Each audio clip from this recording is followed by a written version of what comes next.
tentang training itu seperti apa, maka sangat perlu untuk kita mulai melihat di awal ya, kalau kita bicara di training-training kita sebelumnya, apa sih sebetulnya dari tujuan dari training itu sendiri. Nah, masuk ke di pembicaraan tentang kita bicara tentang gagal, gagal itu ukurannya seperti apa? Sasarannya seperti apa? Karena seringkali kegagalan terjadi karena sebetulnya sebelumnya juga memang nggak ada tujuannya gitu loh. Nggak ada sasaran yang jelas. Nah, sehingga pengukurannya juga nggak bisa benar-benar terukur. Nah, disinilah seringkali kita mengatakan, aduh trainingnya tidak efektif, trainingnya gagal, ya tujuan trainingnya tidak tercapai. Nah, ada beberapa kali saya ketemu dengan klien, dengan perusahaan, ya, dengan beberapa corporate, dan ketika ngobrol dengan saya, mereka konsultasi, mereka ingin membuat sebuah program training yang menurut mereka baik, ya, versinya mereka itu cocok buat mereka. Saya seringkali bukan cuma menawarkan, tapi berdiskusi dengan mereka. Ya, kenapa saya berdiskusi? Karena kebutuhan setiap perusahaan itu berbeda, sasarannya juga berbeda. Saya biasanya menanyakan, oke, apa yang diharapkan dari training ini? Kemudian saya biasanya menanyakan, audiensnya ini levelnya itu di mana? Kalau misalnya kita bicara di corporate ya. Apakah ini staff kah? Atau mungkin manajemen trainee kah? Ataukah mungkin supervisor atau leader ke atas kah? Nah, karena level berbeda, tentu saja akan berbeda juga. Bahkan kalau kita berbicara di perusahaan-perusahaan yang cukup besar, di BUMN atau beberapa perusahaan lainnya, itu biasanya digolongkan lagi. Jadi ada basic, ada intermediate, ada advance. Tujuannya untuk apa? Walaupun topik yang sama, topik yang sama. Karena level kerjanya, ada yang memang sampai 2 tahun tuh, ada 2 sampai 5 tahun, kemudian ada juga yang di atas 5 tahun. Nah, kok dibedakan sih? Bukankah, training itu dibutuhkan oleh semuanya? Jika itu hanya masalah mindset, oke. Tetapi kalau sudah mulai masuk ke skill, maka perlu dibedakan dong. Pengalaman di lapangannya jelas berbeda. Studi kasusnya jelas berbeda. Mengapa seringkali sebuah training menjadi tidak efektif? Karena training dilakukan secara pukul rata atau seragam. Pokoknya ini materinya tentang ini nih, misalnya tentang problem solving, ya udah hajar aja semuanya. Materinya tentang selling, tentang service, ya udah pokoknya materi service selling seperti inilah. Ya, mau di level apa sampai level apa sama semuanya. Nah, di sini kita kurang memahami yang namanya matriks pelatihan ya. Dalam pelatihan atau training perlu ada yang namanya matriks pelatihan. Matriks ini tergantung dari levelnya. Jadi ketika kita berbicara tentang service and selling misalnya, untuk level staff, apa yang dilakukan? Oke, staff basic ini kita masih berbicara tentang skill-skill dasar, skill dasar komunikasi, mengenali nasabah atau klien atau customer misalnya ya, kalau kita bicara di level customer service. Nah, terus kemudian berbicara tentang bagaimana dasar-dasar dari knowledge produk dan perusahaan misalnya, seperti itu. Nah, ini dasar semua nih. Tapi begitu masuk ke level yang lebih atas lagi, berbicaranya sudah bukan di sini. Areanya sudah ke problem solving. Apa yang dimaksud berbicara ke problem solving? Mulai muncul kan, karena mereka udah mulai kerja agak lama, mulai tuh studi-studi kasus muncul. Bukan lagi hal-hal yang dasar, bukan skill dasar, bukan lagi standarisasi. Dalam hal ini standarisasi adalah kalau kita bicara service excellent itu standarisasi. Jadi kalau service excellent itu standarisasi. Kalau kita bisa bicara service excellent itu standarisasi, iya. Service excellent adalah excellent-nya menurut siapa? Jadi ada standarisasi perusahaan yang namanya checklist nanti. Misalnya, oke, kalau misalnya orang datang nih, klien atau nasabah atau customer datang, apa yang dilakukan pertama kali? Menyapa, standarisasi menyapanya seperti apa? Ya. Kemudian, cara berpakaian kita seperti apa? Cara mengucap salam, nyalamin seperti apa? Di area pandemi ini seperti apa salamannya? Ya. Ada yang memang mengatupkan tangan di gini, ada yang memang cuma disimpan di kemudian menganggukkan kepala. Nah, ini perlu standarisasi. Jadi, Ini standarisasi dari mulai tingkah laku, berpakaian, attitude, salam, kemudian bahkan sampai kalau misalnya kita berbicara tentang, orang yang melayani nasabah, customer, lain sebagainya. Tadi contohnya adalah di front office. Nah, mereka ini kan memiliki waktu yang terbatas sebetulnya. Di customer service atau teller, kalau di perbankan, sangat terbatas waktunya. Nggak bisa panjang lebar melayani mereka, ngobrol panjang lebar nggak bisa. Ya, demikian juga telemarketing nggak bisa lama. Jadi waktunya ada hitungan menit. Gimana caranya dalam sekian menit itu perlu masuk info tentang A, B, C, D, E. Nah, ini checklist-nya ada semua. Jadi ada sekitar 6 checklist, ada yang bahkan sampai 16 checklist untuk melakukan pendekatan dalam waktu 15 menit, ya, pembicaraan dalam waktu 15 menit. Nah, checklist-checklist ini apa yang perlu dipenuhi, bahkan kalau misalnya ada meja di kantor, penataan mejanya seperti apa, itu semua termasuk di dalam yang namanya service excellence. Apalagi? Nah, penataan latar belakang, setting ruang, bahkan sampai suhu AC berapa, itu termasuk di dalam service excellence. Nah, ini dasar semua nih sebetulnya. Kalau kita bicara, ini bicara dasar. Belum bicara level yang di atasnya lagi. Karena ini belum berbicara kasus loh. Baru standarisasi. Nah, di level yang atasnya lagi, kita berbicara mulai tentang studi kasus. Studi kasus bagaimana sebetulnya masalah-masalah yang muncul. Oh, ada klaim seperti ini, ada kompetitor seperti ini, customer ngomongnya gini, gini, gini, nih, gimana. Nah, mulai problem solving ya. Cara melatihnya juga berbeda. Lebih banyak dikasih studi kasus, diajak diskusi, ya, entah group discussion atau apa. Kemudian ada game-game yang melibatkan pemikiran, game-game yang terkait dengan teamwork.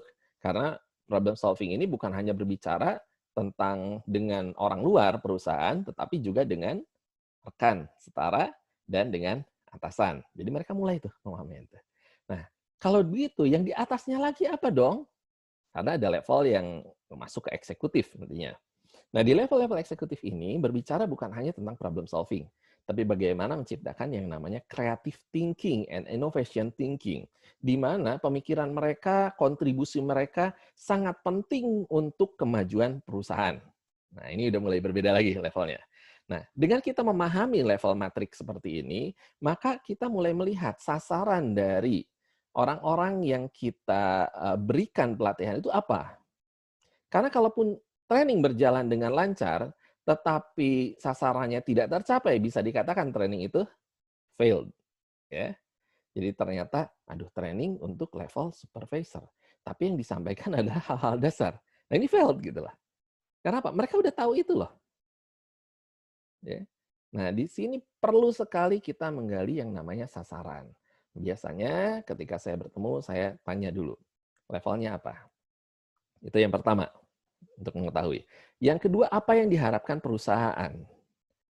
Kok kita menanyakan apa yang diharapkan perusahaan? Lah iya, belum tentu perusahaan sebetulnya ingin agar kita menyampaikan atau mendelivery saja secara knowledge. Tapi mungkin perusahaan melihat, oh ini ada gap nih. Kalau kita bicara beberapa yang lalu tentang bagaimana kita mengukur kebutuhan training dari sisi perusahaan, tentu ada yang namanya gap. Nah, gap ini sebetulnya yang kita tidak tahu kan? Karena bukan kita yang melakukan penilaian terhadap kinerja. Bukan kita juga yang hidup di perusahaan itu selama waktu-waktu yang lalu. Maka perlu kita berdiskusi dengan pihak perusahaan.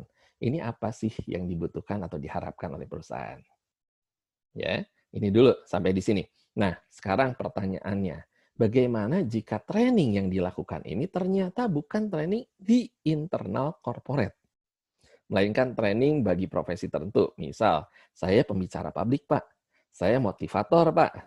Saya seorang pendidik, ya, dosen, pengajar, dan lain sebagainya. Saya seorang penyuluh, mungkin saya PNS, dan lain sebagainya. Apa yang perlu saya lakukan di awal agar tujuan atau sasaran dari sebuah training ini bisa benar-benar tercapai? Yang pertama perlu dikenali, seperti yang pernah kita pelajari sebelumnya di sesi sebelumnya. Bagaimana sangat penting kita mengenali audiens kita. Ya, jadi sebetulnya kalau kita membuat training nih atau seminar apapun juga semacam itu, maka perlu ditetapkan dulu siapakah yang akan kita undang untuk hadir di situ. Jika kita tidak bisa menetapkan standarnya, contoh misalnya saya mau buat seminar nih, tentang apa? Tentang bagaimana tetap eksis di masa krisis, misal contoh ya. Nah, berarti kan untuk umum. Undangannya gimana? Undangannya saya sebar di sosial media, saya sebar di media massa, media cetak, media elektronik. Oke, kalau begitu berarti prediksi yang mungkin hadir dari kalangan mana?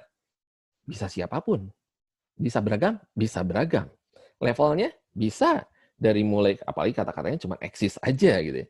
Dari mulai yang personal sampai kemudian corporate, perusahaan yang punya usaha dan lain sebagainya. Wah, itu bisa benar-benar hadir semua. Maka materi yang disampaikan apa dong agar bisa tepat sasaran? Nah, ini memang resiko dari kita sebagai seorang yang mempersiapkan. Kalau kita mau main secara umum, berarti range pelatihannya harus panjang nih, ya. Dari A sampai Z kalau perlu gitu. Gimana caranya semua yang hadir ini dapetin sesuatu? Kedalaman mungkin nggak bisa, karena kita nggak bisa mendalami khusus. Tapi gimana caranya ngatur rate ini? Perhatikan ketika menetapkan sebuah judul. Eksis di masa krisis. Nah, lihat dari judulnya saja sudah seperti itu, eksis di masa krisis. Oke, berarti apa yang perlu dibahas kalau begitu? Yang pertama, bukan eksisnya dong. Yang pertama, masa krisisnya. Bahas dulu masa krisisnya. Apa sih yang dimaksud dengan masa krisis? Seperti apa sih sebetulnya masa krisis?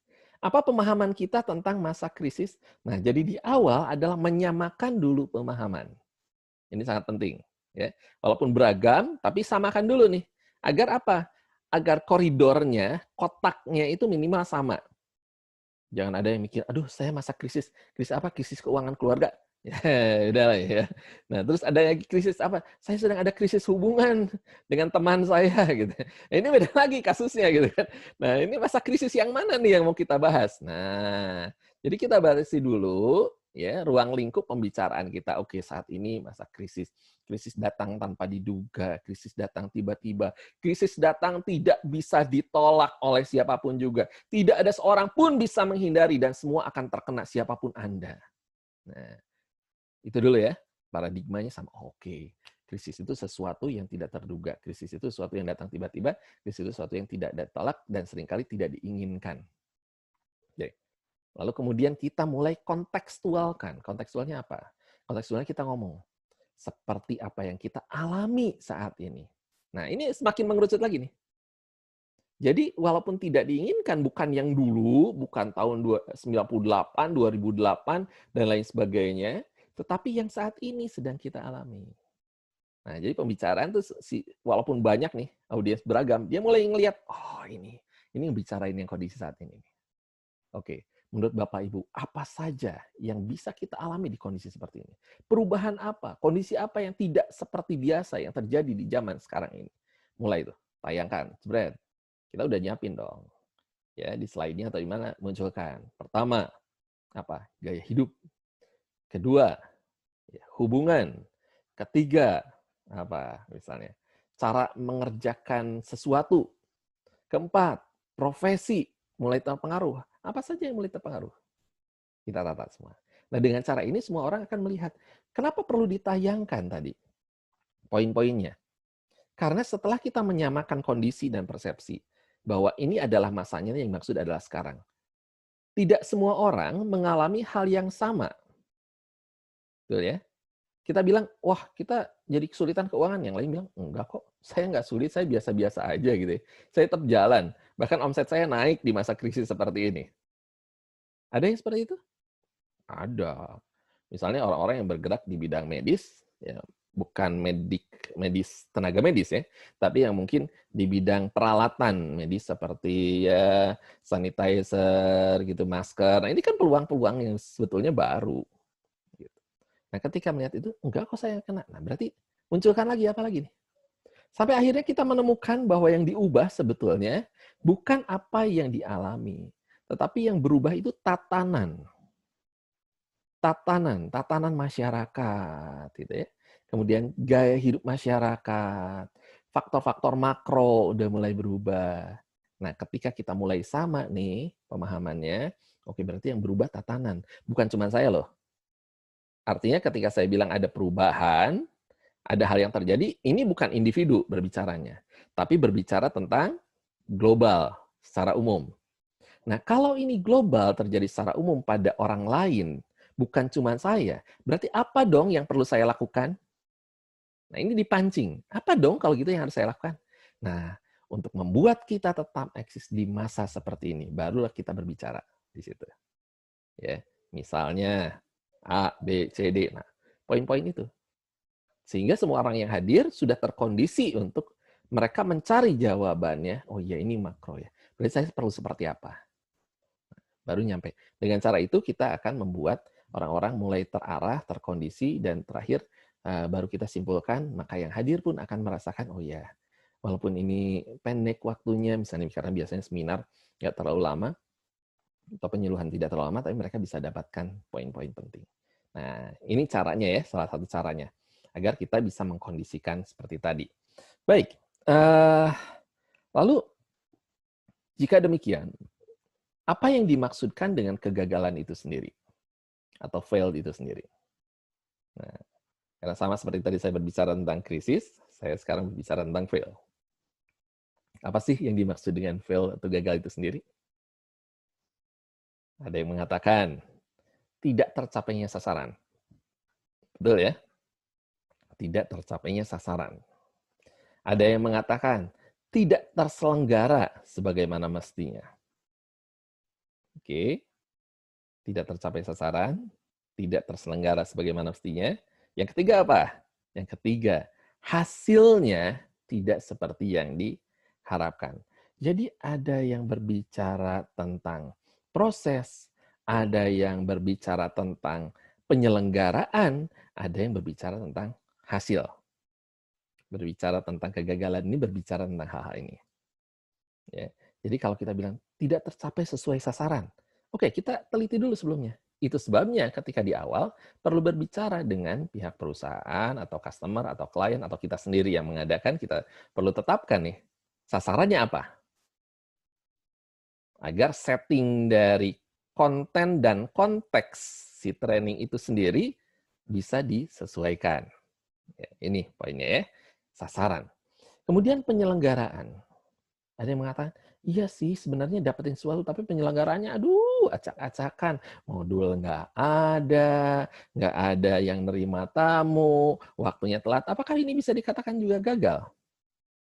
Ya, beberapa orang mengatakan, ini adalah training yang gagal, saya belum pernah loh kayak gini. Karena apa? Sebenarnya karena mereka merasa tidak nyaman dengan semua itu. Nah, gimana caranya? Oke, checklist dong. Cara yang paling tepat adalah buatlah checklist sebelumnya.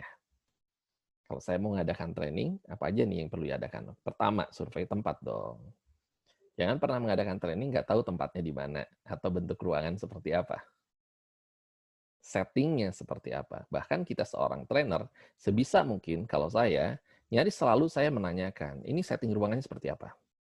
Kalau saya nggak bisa hadir karena itu di luar kota, atau mungkin saya belum bisa hadir di tempatnya, saya akan minta panitia atau penyelenggara atau siapapun foto ruangannya. Kalau nggak bisa juga, itu misalnya tempat umum, hotel atau apa, karena lagi ada yang pakai, saya searching. Saya cari tahu. Ya, kalau perlu menghubungi pihak hotel, saya minta, kirim dong foto ruangan atau gambar ruangan. Dari situ saya bisa tahu. Terus saya minta, ini ruangannya luasnya berapa kali berapa? Penempatan posisi kursinya seperti apa? Penting, penting, sangat penting, sangat penting. Pertama, untuk membuat kita memiliki gambaran dulu di dalam pikiran kita. Oh, nanti ruangannya seperti ini. Sehingga saya nggak terlalu shock gitu. Beberapa orang tuh menjadi shock ketika training, kepikirnya di ruangan kecil, begitu masuk, wah ruangannya gede gitu kan. Jadi luas, aduh gimana nih, nyampe nggak ya suara saya gitu. Saya harus penguasaan ruangannya seperti apa. Nah ini kita perlu hindari, agar tidak menjadi training yang gagal, karena kita pun gugup dan kemudian blank, ya. Ya oke, kita pelajari dulu. Setting ruangan seperti apa, posisinya seperti apa. Karena ketika tempat duduknya misalnya round table, U-shape, ataupun klasikal, ini cara pendekatannya jelas berbeda. Ya. Ketika klasikal ngederet semua, dan saya berdiri di panggung, di atas panggung, penguasaan panggung saya, space-nya, adalah dari ujung panggung ke ujung panggung sini. view saya, eye contact-nya adalah melihat dari ujung sini ke ujung sana. Tapi kalau kedalamannya jauh sampai ke belakang misalnya, kalau saya pernah isi juga sampai ribuan orang, itu yang kita nggak bisa cuma nyapa dan lihat yang di depan. Yang di belakang ini perlu tersapa juga. Kita nggak bisa kayak konser ya. Yang di belakang mana suaranya? Kan nggak bisa gitu ya.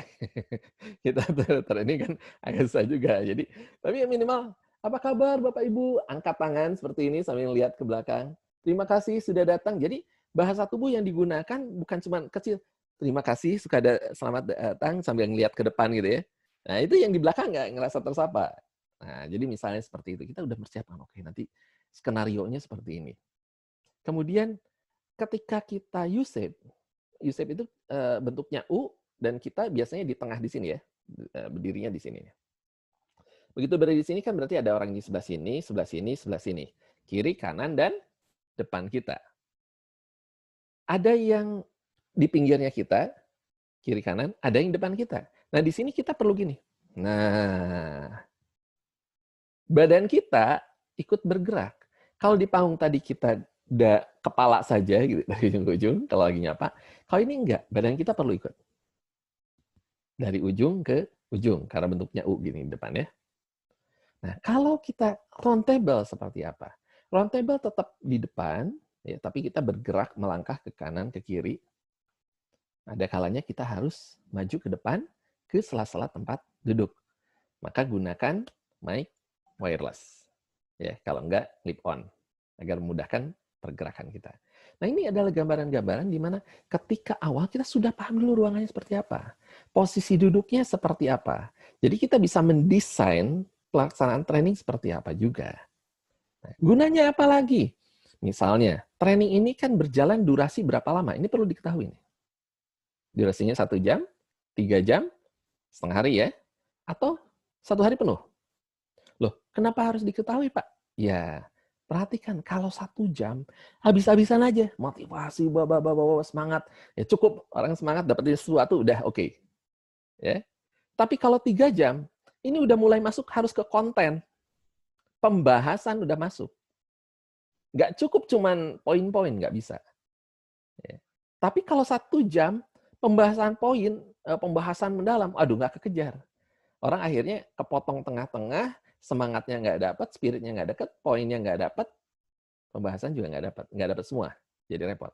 Nah ini yang seringkali menyebabkan orang berkata, aduh trainingnya nggak oke deh, saya nggak dapetin sesuatu. Kenapa? Karena nggak maksimal. Jadi setting waktu itu menjadi sangat penting. 1 jam kah? Half day kah? One day kah? Kalau one day, pemilihan waktu menjadi sangat penting karena apa? Terkait orang yang duduk terus-menerus di dalam sebuah ruangan. Kebayang ya, kita sebagai peserta sendiri, kadang-kadang kalau duduk gitu ya, 4 jam, makanya ada break kan. Nah, kemudian sore juga ada break lagi, ada makan siang. Nah, yang jadi masalah biasanya, masalah terbesar itu kalau sudah selesai makan siang. Ya. Udah jamnya paling siang tuh, kenyang juga gitu ya. Angin sepoi-sepoi, materi biasanya udah tidak terlalu lagi semenarik di muka. Di depan kita masih penasaran, pengen dengerin apa yang mau dibahas. Setelah mulai berjalan tuh, sekian jam, oh udah kebayang, oh ginilah. Udah gitu dikasih topiknya yang pas makan siang, setelah makan siang. Topik yang sudah dikenal lagi. Judulnya tuh yang sudah dikenal oleh peserta. Udah langsung, udah kebayang deh gini. Jadi mereka malah, kan bener kan, cuma ngebahas gini aja. Udah deh. Ya, paling nanti belakangan aja dia nanya. Apalagi nggak ada tes belakangnya ya. Kalau 2 hari kadang-kadang masih ada tes belakangnya. Kalau 1 hari, belum tentu, tergantung dari permintaan perusahaan. Makanya kalau saya biasanya di depan, kalau untuk corporate dan lain sebagainya, saya buat, maksudnya in-house-nya kalangannya khusus, itu saya buat pre-test dan post-test. Nah, judul-judul dan tema yang menarik, modul yang menarik, tempatkanlah itu setelah makan siang. Yang membuat orang penasaran. Jadi kalau kita berbicara tentang selling, misalnya contoh, itu dari depan saya belakang ngomong selling. Selling adalah bla bla bla bla. Teknik selling antara lain gini gini gini. Ada handling objection, ada ini, ada ini. Ini kan teori semua. Kapan itu diberikan? Bukan nanti, di depan. Oke. Kemudian ada yang namanya teknik menggantung. Teknik menggantung itu berikan mereka sedikit role play atau praktek sebelum makan siang. Ketika mau masuk siang, nah ini akan kita bahas lebih lanjut setelah makan siang nanti. Apa maksudnya? Selama makan siang, mereka akan bilang, iya ya tadi aduh barusan. Nah, mereka udah mulai bisa praktek nih. Contoh kalau saya ngajar DISC, saya mulai di depan itu pemahaman dasar tentang personality dan lain sebagainya. Begitu mau makan siang, saya udah mulai, nah ini contohnya, kita coba praktek dikit. Saya tayangkan tayangan. Nah, coba menurut Anda ini tipenya apa? Mereka nebak-nebak rame. Oh ini, ayo silakan. Yang di sebelah sini gimana? Nah, misalnya rame. Wah, kan rame. Sebenarnya apa sih? Penasaran ya seperti apa? Oke, nanti kalian coba diskusikan dengan teman-teman. Setelah selesai makan siang, kita akan bahas sama-sama. Nah, ini contoh misalnya. Ya. Plus, setelah makan siang, saya akan kasih tahu tipsnya. Bagaimana cara cepat untuk bisa mengenali tipe-tipe ini. Nah, ini mereka akan nantikan nih. Nah, setelah sesi makan siang, apa yang dilakukan? Setelah selesai makan siang, kita, oke, yang tadi gimana nih? Nah, orang kan sering kali gitu. Langsung, tadi gimana? Mau tahu jawabannya? Enggak, jangan. Jangan langsung seperti itu. Kita menggunakan metode loop. Loop artinya di depan dan di belakang, biarkan di tengah-tengah itu mulai yang lain dulu. Jadi gimana caranya? Di tengah-tengah biarkan saja, jangan dibahas dulu yang itu, kita bahas dulu. Baik, sekarang saya akan menjelaskan tentang tipe-tipe ini. Nih, D, I, S, dan C. Nah, menurut teman-teman, D itu seperti apa? Blank mereka biasanya ngomong. Oke, kita lihat ya. Gambar orang misalnya. Menurut teman-teman, tokoh ini apa? Kalau ngomong gimana caranya dia? Apakah semangat? Oh iya dia Pak, begini-gini. Ah, good. Kira-kira menurut Anda orang-orang yang tipenya pemimpin, tipenya apa ya? Nah, gitu ya. Itu mulai, oh D Pak. Nah, kalau orang yang heboh, rame, selebritis biasanya tipenya apa? Misalnya, Iba. Nah, oke. Dari situ kita bisa langsung tahu ya, kira-kira tipe-tipenya apa. Kalau yang orang yang pendiam gitu, cool gitu, itu tipenya mah S Pak, S. Nah, kalau orang yang misalnya kritis, banyak ngomongnya, berdebat, senang apa data dan detil apa, C, Pak. Misalnya. Nah, ini kan mereka pasti udah punya gambaran-gambaran kayak gini. Oke, good. Nah, tapi sekarang, selain dari tipe-tipe itu, selain yang bisa dikenali, kalau orangnya, mungkin nggak orangnya pendiam, tapi ternyata C. Mungkin nggak orangnya heboh, rame. Ternyata sehari-harinya dia tidak seperti itu. Contohnya siapa? Sule, misalnya. Sule itu heboh banget kalau di acara. Tapi kalau sehari-hari pendiam. Pelawak Aming misalnya. Sama juga. Dia detil sekali. Orangnya justru C. Gitu. Misal ya, contohnya seperti itu. Kita berikan contoh-contoh. Ya. Nah, dari itu kita mulai bisa ngeliat, oh gitu ya. Jadi mengajar mereka dari berbicara tentang dari yang mereka ketahui ke pengetahuan yang baru. Mereka ngerasa udah tahu, tapi begitu ditunjukkan lagi, oh gitu, ternyata ada yang lainnya lagi nih. Ternyata ada yang lebih lagi. Nah itu akan mendorong mereka tadinya ngantuk, melek gitu. Oh, jadi gimana Pak sebetulnya? Yang sebetulnya seperti apa? Nah oke, kita sekarang praktek ya. Praktek langsung. Perbanyak di situ. Sampai mereka lupa tuh ngantuknya. Lupa ngantuk tuh biasanya udah lewat jam 2. Jadi kalau kita berhasil antara jam 1 jam 2 bertahan, bahkan grafik yang dinaikin, lewat jam 2:04 tuh malah jadi segar gitu. Ya. Sama seperti kita kalau ngantuk, aduh ngantuk banget nih malam-malam. Kalau kita bertahan tuh biasanya udah lewat nih ngantuknya. Mau nonton bola misalnya jam 2, aduh nunggunya ngantuk gitu ya. Tapi begitu mulai masuk nih jam 2 mulai apa? Ngantuk lewat. Nah, jadi ini fase-fase seperti itu. Karena apa? Kalau kita tidak mampu menguasai audiens pun, seringkali itu disebut orang sebagai yang namanya kegagalan. Gagal di mana? Di dalam pelaksanaannya. Nah, ini kegagalan tipe yang kedua. Kegagalan yang ketiga adalah kegagalan dari sisi hasil. Kemarin kita berbicara tentang return of investment atau return of training investment. Disebut sebagai ROTI ya singkatannya. Nah, di sini kita bisa melihat ada 4 level evaluasi. Bahkan 5 kemarin saya sampaikan dengan bagaimana menghitung ROI-nya. Ya. Nah, kalau tidak tercapai nih, jadi hal yang diinvestasikan perusahaan jauh lebih besar dari yang dihasilkan, setelah seseorang mengikuti training, maka bisa disebut juga kegagalan secara hasil, kalau ngomong secara angka. Tapi kalau ngomong secara, aduh saya harapannya sih si tim ini setelah training jadi kompak, karena temanya tentang teamwork misalnya. Setelah ikut training, 3 bulan kemudian, wah malah ribut, gontok-gontokan, ya, nggak kompak, konflik, dan sebagainya. Berarti bisa dikatakan tercapai kah atau tidak? Tidak. Maka dikatakan juga seringkali ini sebagai gagal secara hasil. Jadi, ada 3 hal yang tadi. Yang pertama adalah sasaran, kedua adalah pelaksanaan, yang ketiga secara hasilnya. Nah, ini adalah gambaran tentang bagaimana kita mengulas sebuah judul dari training. Karena kalau kita salah menetapkan judul sebuah training, maka orang bisa mengatakan, itu judulnya aja diheboh-hebohin, judulnya tersebut tapi isinya beda. Nah, ini juga gagal gitu lah. Bahkan ini parah lagi, gagal secara image. Kalau image-nya udah gagal, kita bikin training apapun, nah itu pasti nggak sesuai ya. Ekspektasinya tidak sesuai. Jadi perlu dulu. Nah, inilah sebabnya saya ngebahas di awal, apa sih yang kita maksud dengan yang namanya gagal, ya. Baru kemudian kita akan masuk ke bagian selanjutnya tentang mengapanya. Nah, ini yang akan kita bahas lebih lanjut. Baik, kita akan lihat beberapa hal. Sorry, sebelumnya saya lihat ini ada chat. Oke, apakah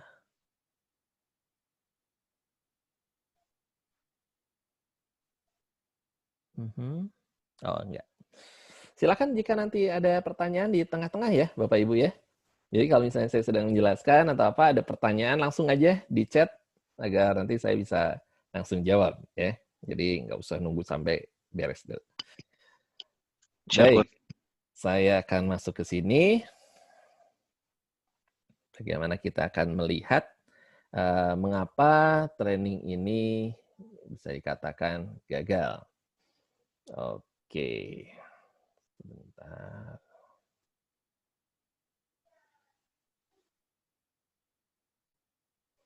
Iya. Nah, di manakah sebetulnya posisi training di dalam perusahaan?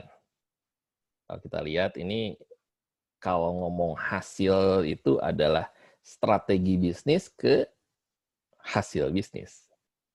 Di tengahnya itu ada rekrutmen, training development, performance management, reward management, career management. Nah, kita langsung bisa lihat bahwa di situ ada yang namanya training and development, ya. Kapan dilakukan? Ada 2, pre-kontrak dan post-kontrak, ya. Jadi itu yang dilakukan, itu kita bahas di sesi yang lain tentunya. Nah, dari sini kan posisinya sebetulnya arahnya. Setelah seorang rekrut, maka dia perlu untuk training and development. Karena kalau ini tidak dilakukan, maka performance-nya bisa jadi tidak tercapai.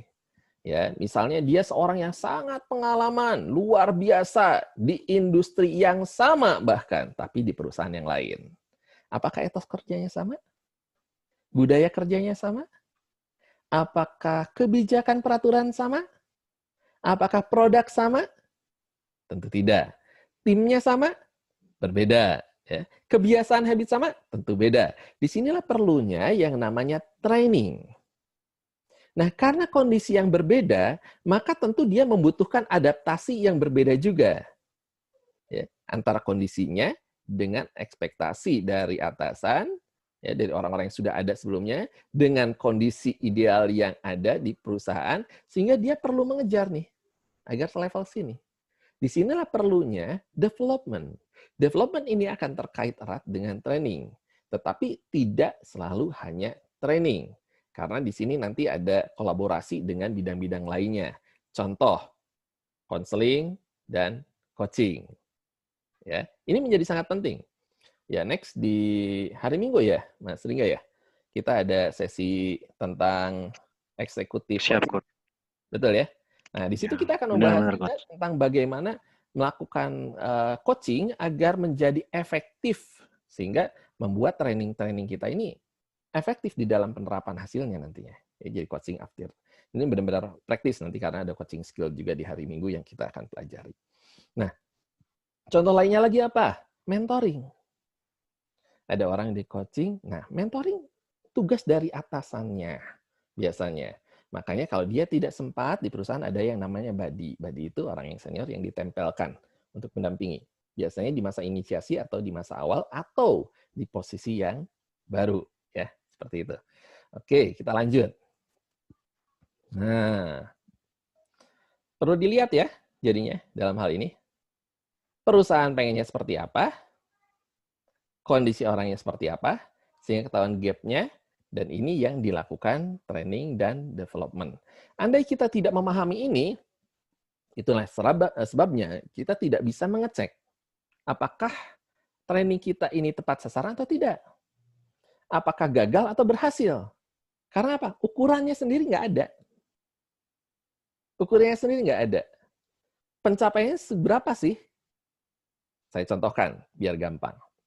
Ketika seseorang ikut sebuah training, saya biasa berikan yang namanya pretest. Oke, nilai pretest sebenarnya bukan untuk saya menilai orang ini bagus atau tidak, tapi untuk mengetahui kadar pemahaman mereka.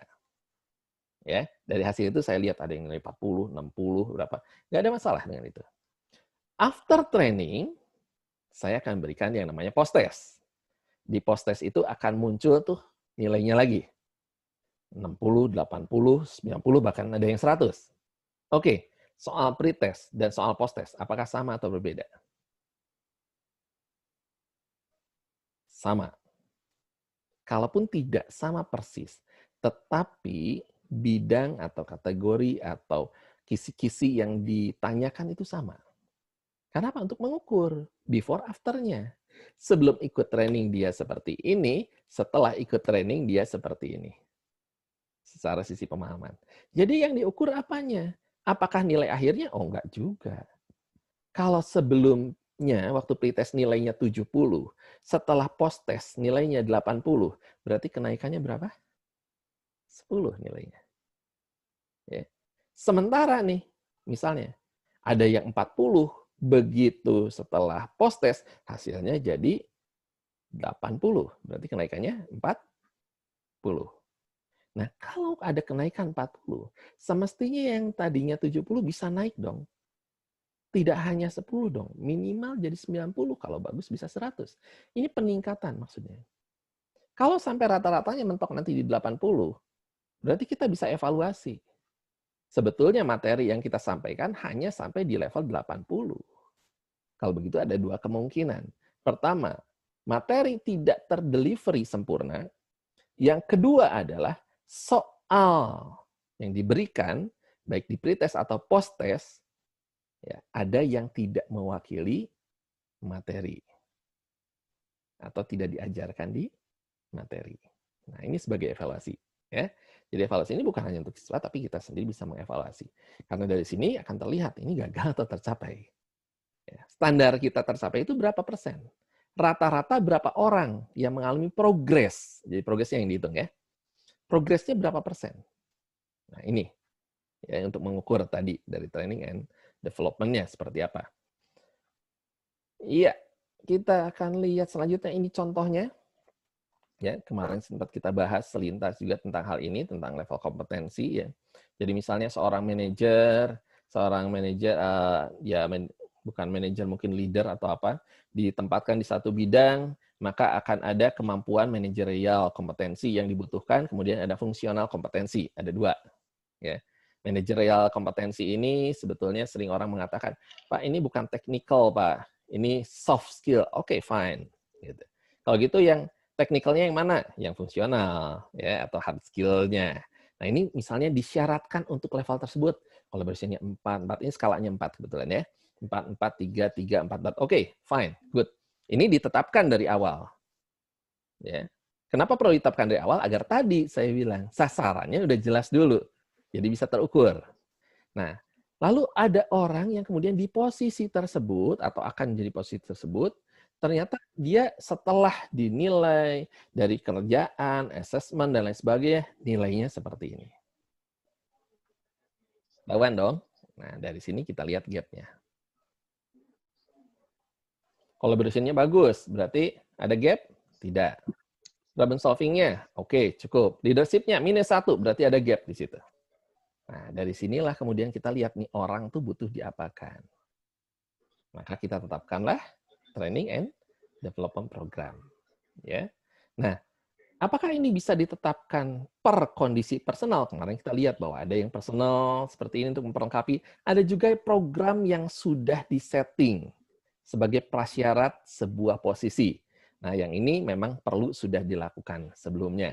Jadi misalnya nih target yang di awal tadi, nah yang ini udah ada dulu nih training dasarnya untuk semua ini.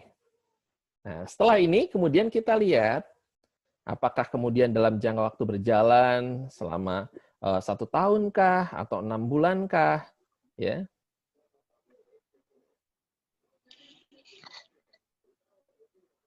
Ya.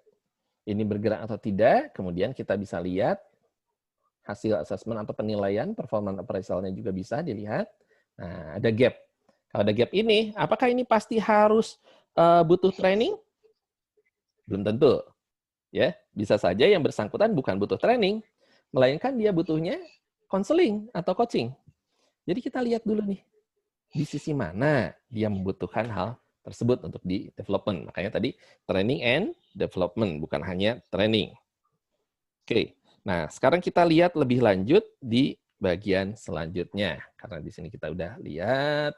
Nah, urutannya seperti apa sih sebetulnya untuk training ini, untuk pelaksanaan sebuah alur training? Yang pertama, jelas kita tetapkan dulu. Needs-nya apa? Ya, sasarannya apa yang dibutuhkan? Gap-nya seperti apa?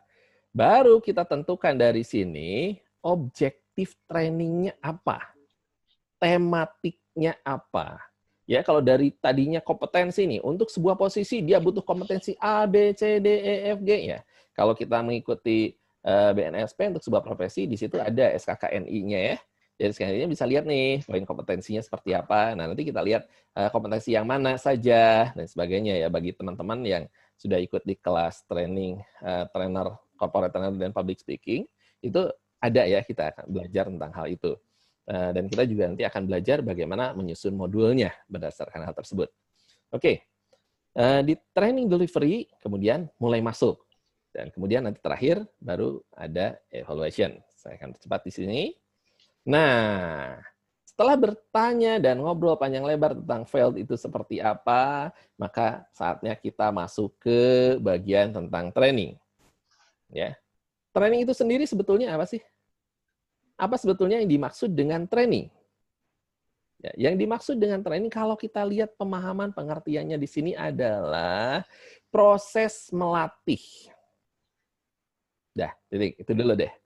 Proses melatih. Baik menyangkut kegiatan ataupun pekerjaan. Jadi apakah selalu di corporate? Tidak. Bisa di sekolah, bisa di institusi pendidikan, bisa di masyarakat. Yang jelas itu melatih, baik terkait pekerjaan ataupun untuk agar bisa mencapai kegiatan tertentu. Oke.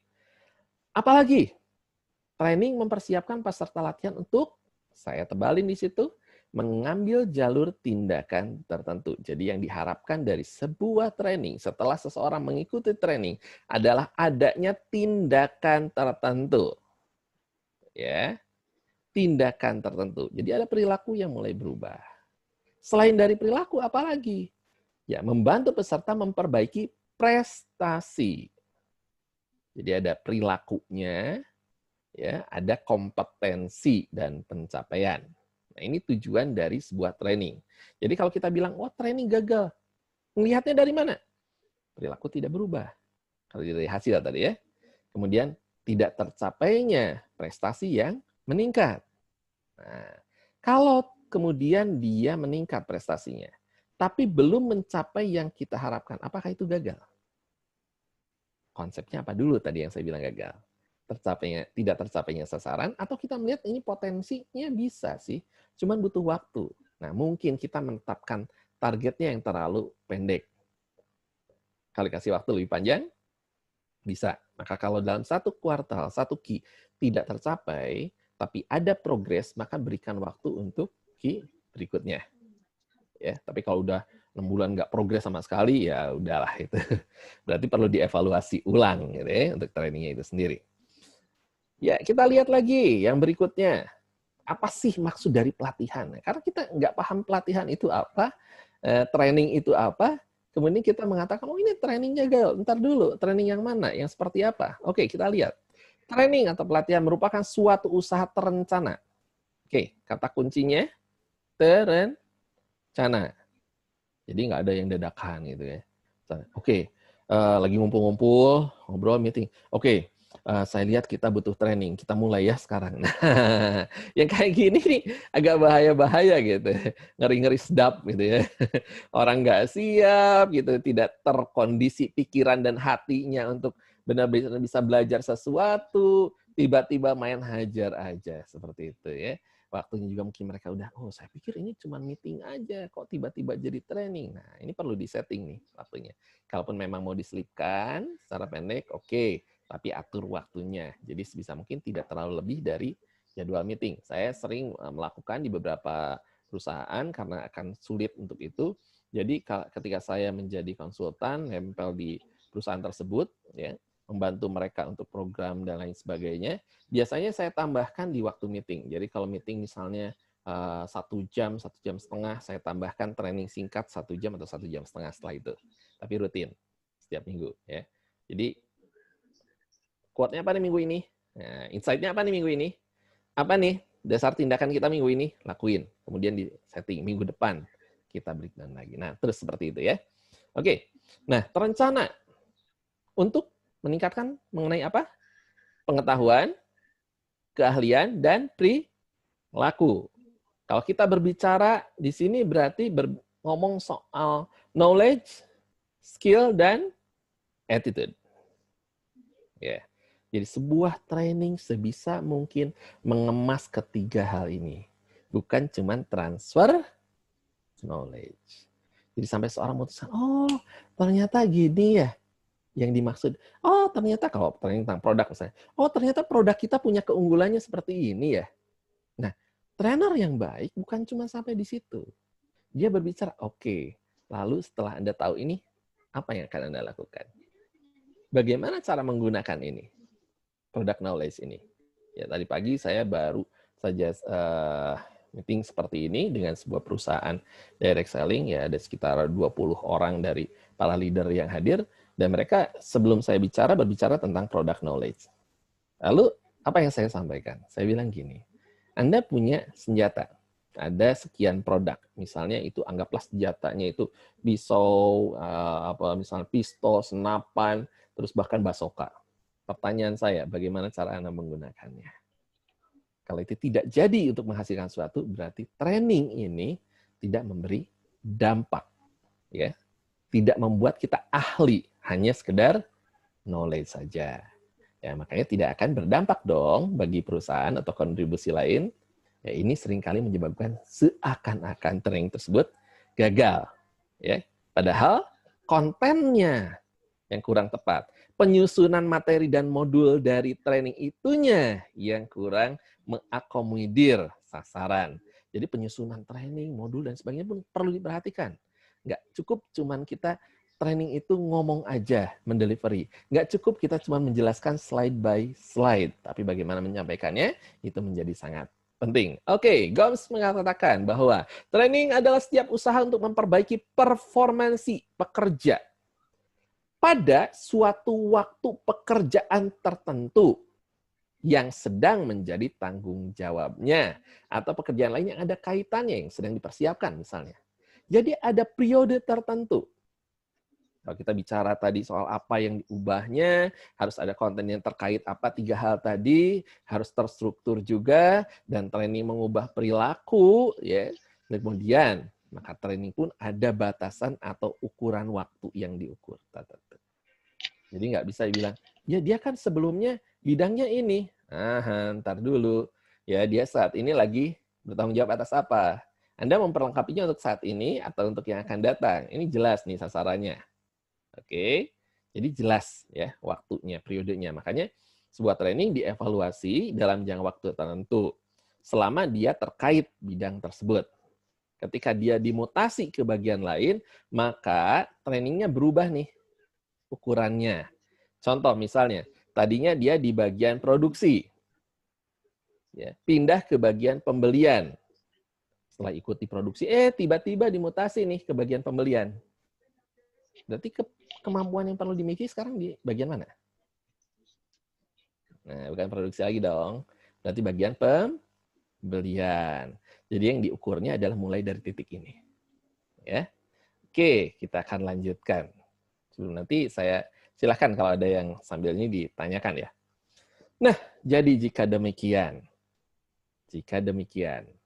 unsur-unsur apa saja yang perlu ada dalam sebuah training dan sebetulnya menjadi faktor ukuran apakah sebuah training itu berhasil ataukah sebuah training itu gagal. Ya. Oke. Ada pertanyaan nih.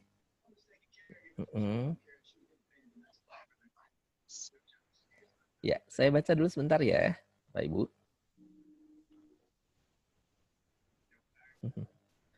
Oke, coach training untuk karyawan usia 40-50 bagaimana? Nah, nanti ya. Ini di delivery nih, asik. Saya akan sampaikan.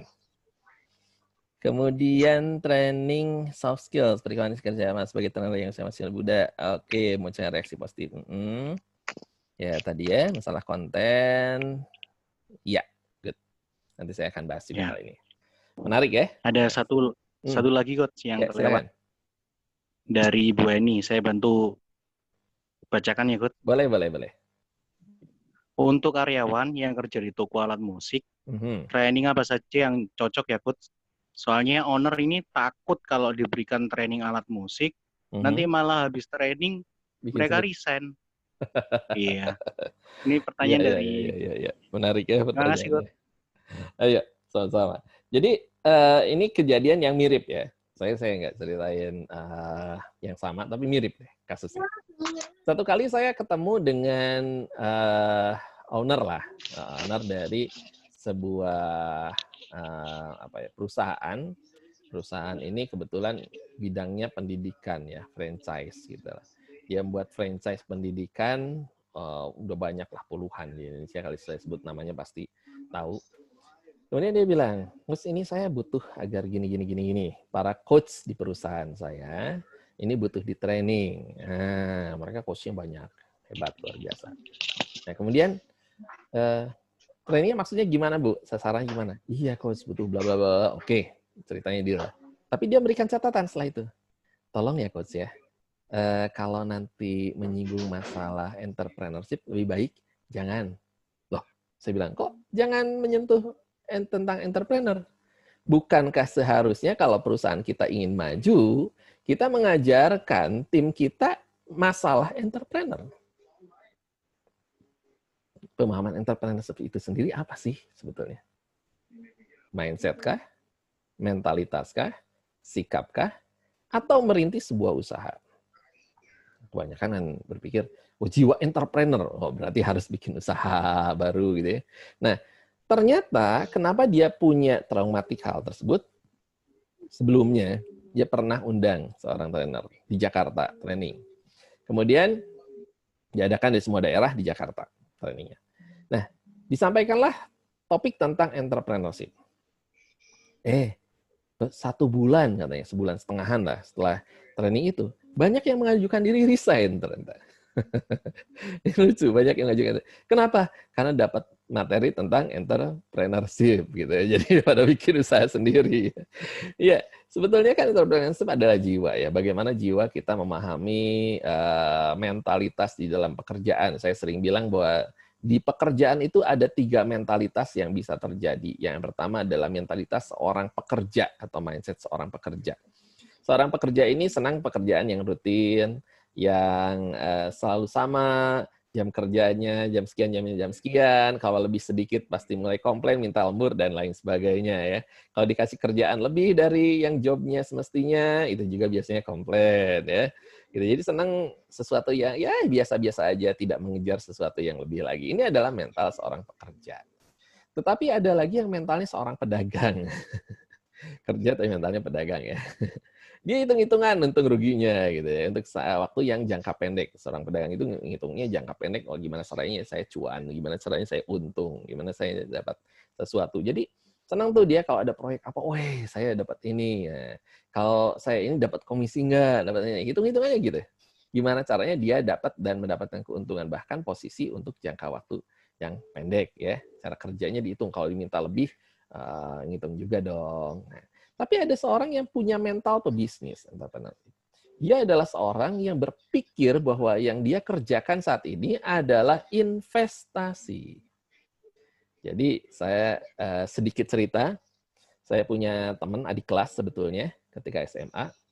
Dia orangnya, aduh hidupnya susah lah ya, bisa dibilang lebih susah dari saya, dari banyak orang lainnya.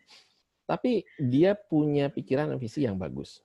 Akhirnya ketika dia bekerja, seperti biasa anak baru yang diajak bekerja itu dikerjain ya oleh seniornya ya. Disuruh lah kerjaan, semua kerjaan ditumpukin ke dia. Seniornya nanti yang dapat penghargaan biasanya gitu. Nah, tapi teman saya ini bagus. Dia nggak berpikir bahwa ini agar saya dikerjain atau apa. Dia kerjakan semuanya dengan segenap hati ya, dengan segenap tenaga. Kadang-kadang lembur apa dia nggak itu. Diminta oleh bagian ini bantuin, diminta oleh bagian ini. Akhirnya dia punya banyak sekali keilmuan.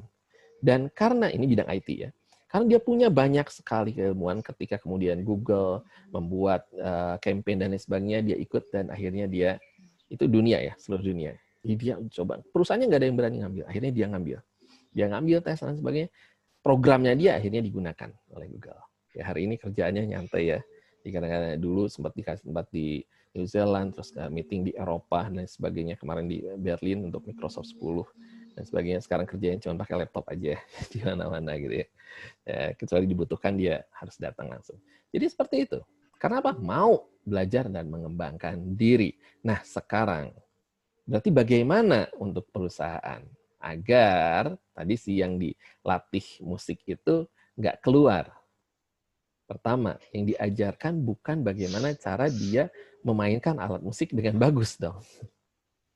Ya, tapi bagaimana mengoperasikan alat musik dengan baik. Sebatas demo saja. Oke, pengenalan produknya. Ini alatnya seperti ini, karena tahu alat musik ya. Nah, alatnya seperti ini, mengoperasikan ini, kelebihan produk ini seperti ini. Waduh, kalau ibu menggunakan alat musik, jauh lebih nyaman. Ini pedalnya, Bu, lebih nyaman. Bisa ini. Bisa lebih panjang kalau pedalnya diinjak ini dibanding kalau produk sejenis yang kalau diinjak pedalnya. Dan suaranya ini timbrenya lebih tinggi, melengking. Kalau yang produk kami ini lebih soft keluarnya. Misalnya jadi belajar yang kayak gitu, product knowledge-nya. Ya. Kemudian yang kedua, agar mereka loyal dengan perusahaan, ajarkan juga yang namanya company knowledge atau corporate knowledge. Jadi apa sih kelebihan perusahaan atau grup kita atau toko kita dibanding yang lain? Entah servisnya, entah pengalamannya, entah apa. Jadi si orang-orang ini punya kebanggaan akan perusahaan atau lembaga atau organisasi kita juga ya. Dan tentunya di luar itu kita perlu melakukan training-training yang masuk ke sisi soft skill mereka. Contoh leadership, communication skill, atau mungkin ilmu-ilmu yang lain yang bisa digunakan di dalam mereka melakukan penjualan, tapi di sisi lain juga berguna untuk kehidupan mereka, tentang awareness lah, tentang healthy dan lain sebagainya. Mereka merasa, saya di sini bukan cuma diperas, tapi saya dapat ilmu yang bermanfaat bagi saya. Itu pun akan buat mereka sayang. Malam Pak Elmi. Seperti itu. Oke. Coach, ada yang bertanya? Assalamualaikum Pak Elmi. Oh, waalaikumsalam. Nah, Mas Ari juga. Oh ya, Pak Rahmat ya. Saya Rahmat dari Bandung. Iya, Pak Rahmat. Ini titip pertanyaan, mudah-mudahan bisa terjawab. Silakan Pak. Banyak pertanyaan kali, mudah-mudahan bisa terjawab nanti kebagian gitu maksudnya. Begini Pak, saya kebetulan punya tanggung jawab di perusahaan yang mana saya punya SPP, tapi SPP kami ini selalu didoktrin sama tim manajemen. Jadi untuk misalnya ada SOP yang dilanggar sama operator produksi itu, manajemen lebih aktif daripada SPP. Nah, mungkin ada trik-triknya mungkin yang perlu bisa disampaikan nanti untuk menghandle situasi ini.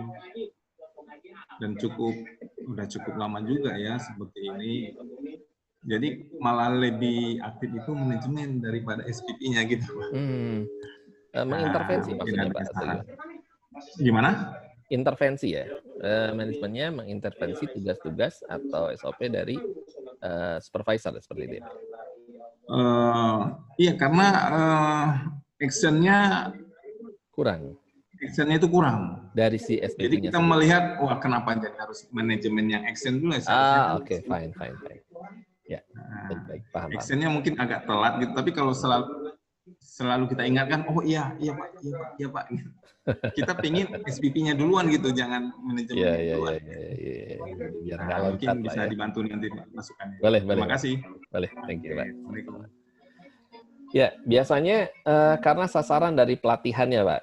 Sasaran dari pelatihannya mungkin hanya menyangkut, bukan hanya ya, lebih menekankan ke knowledge, ya, prosedural, dan lain sebagainya.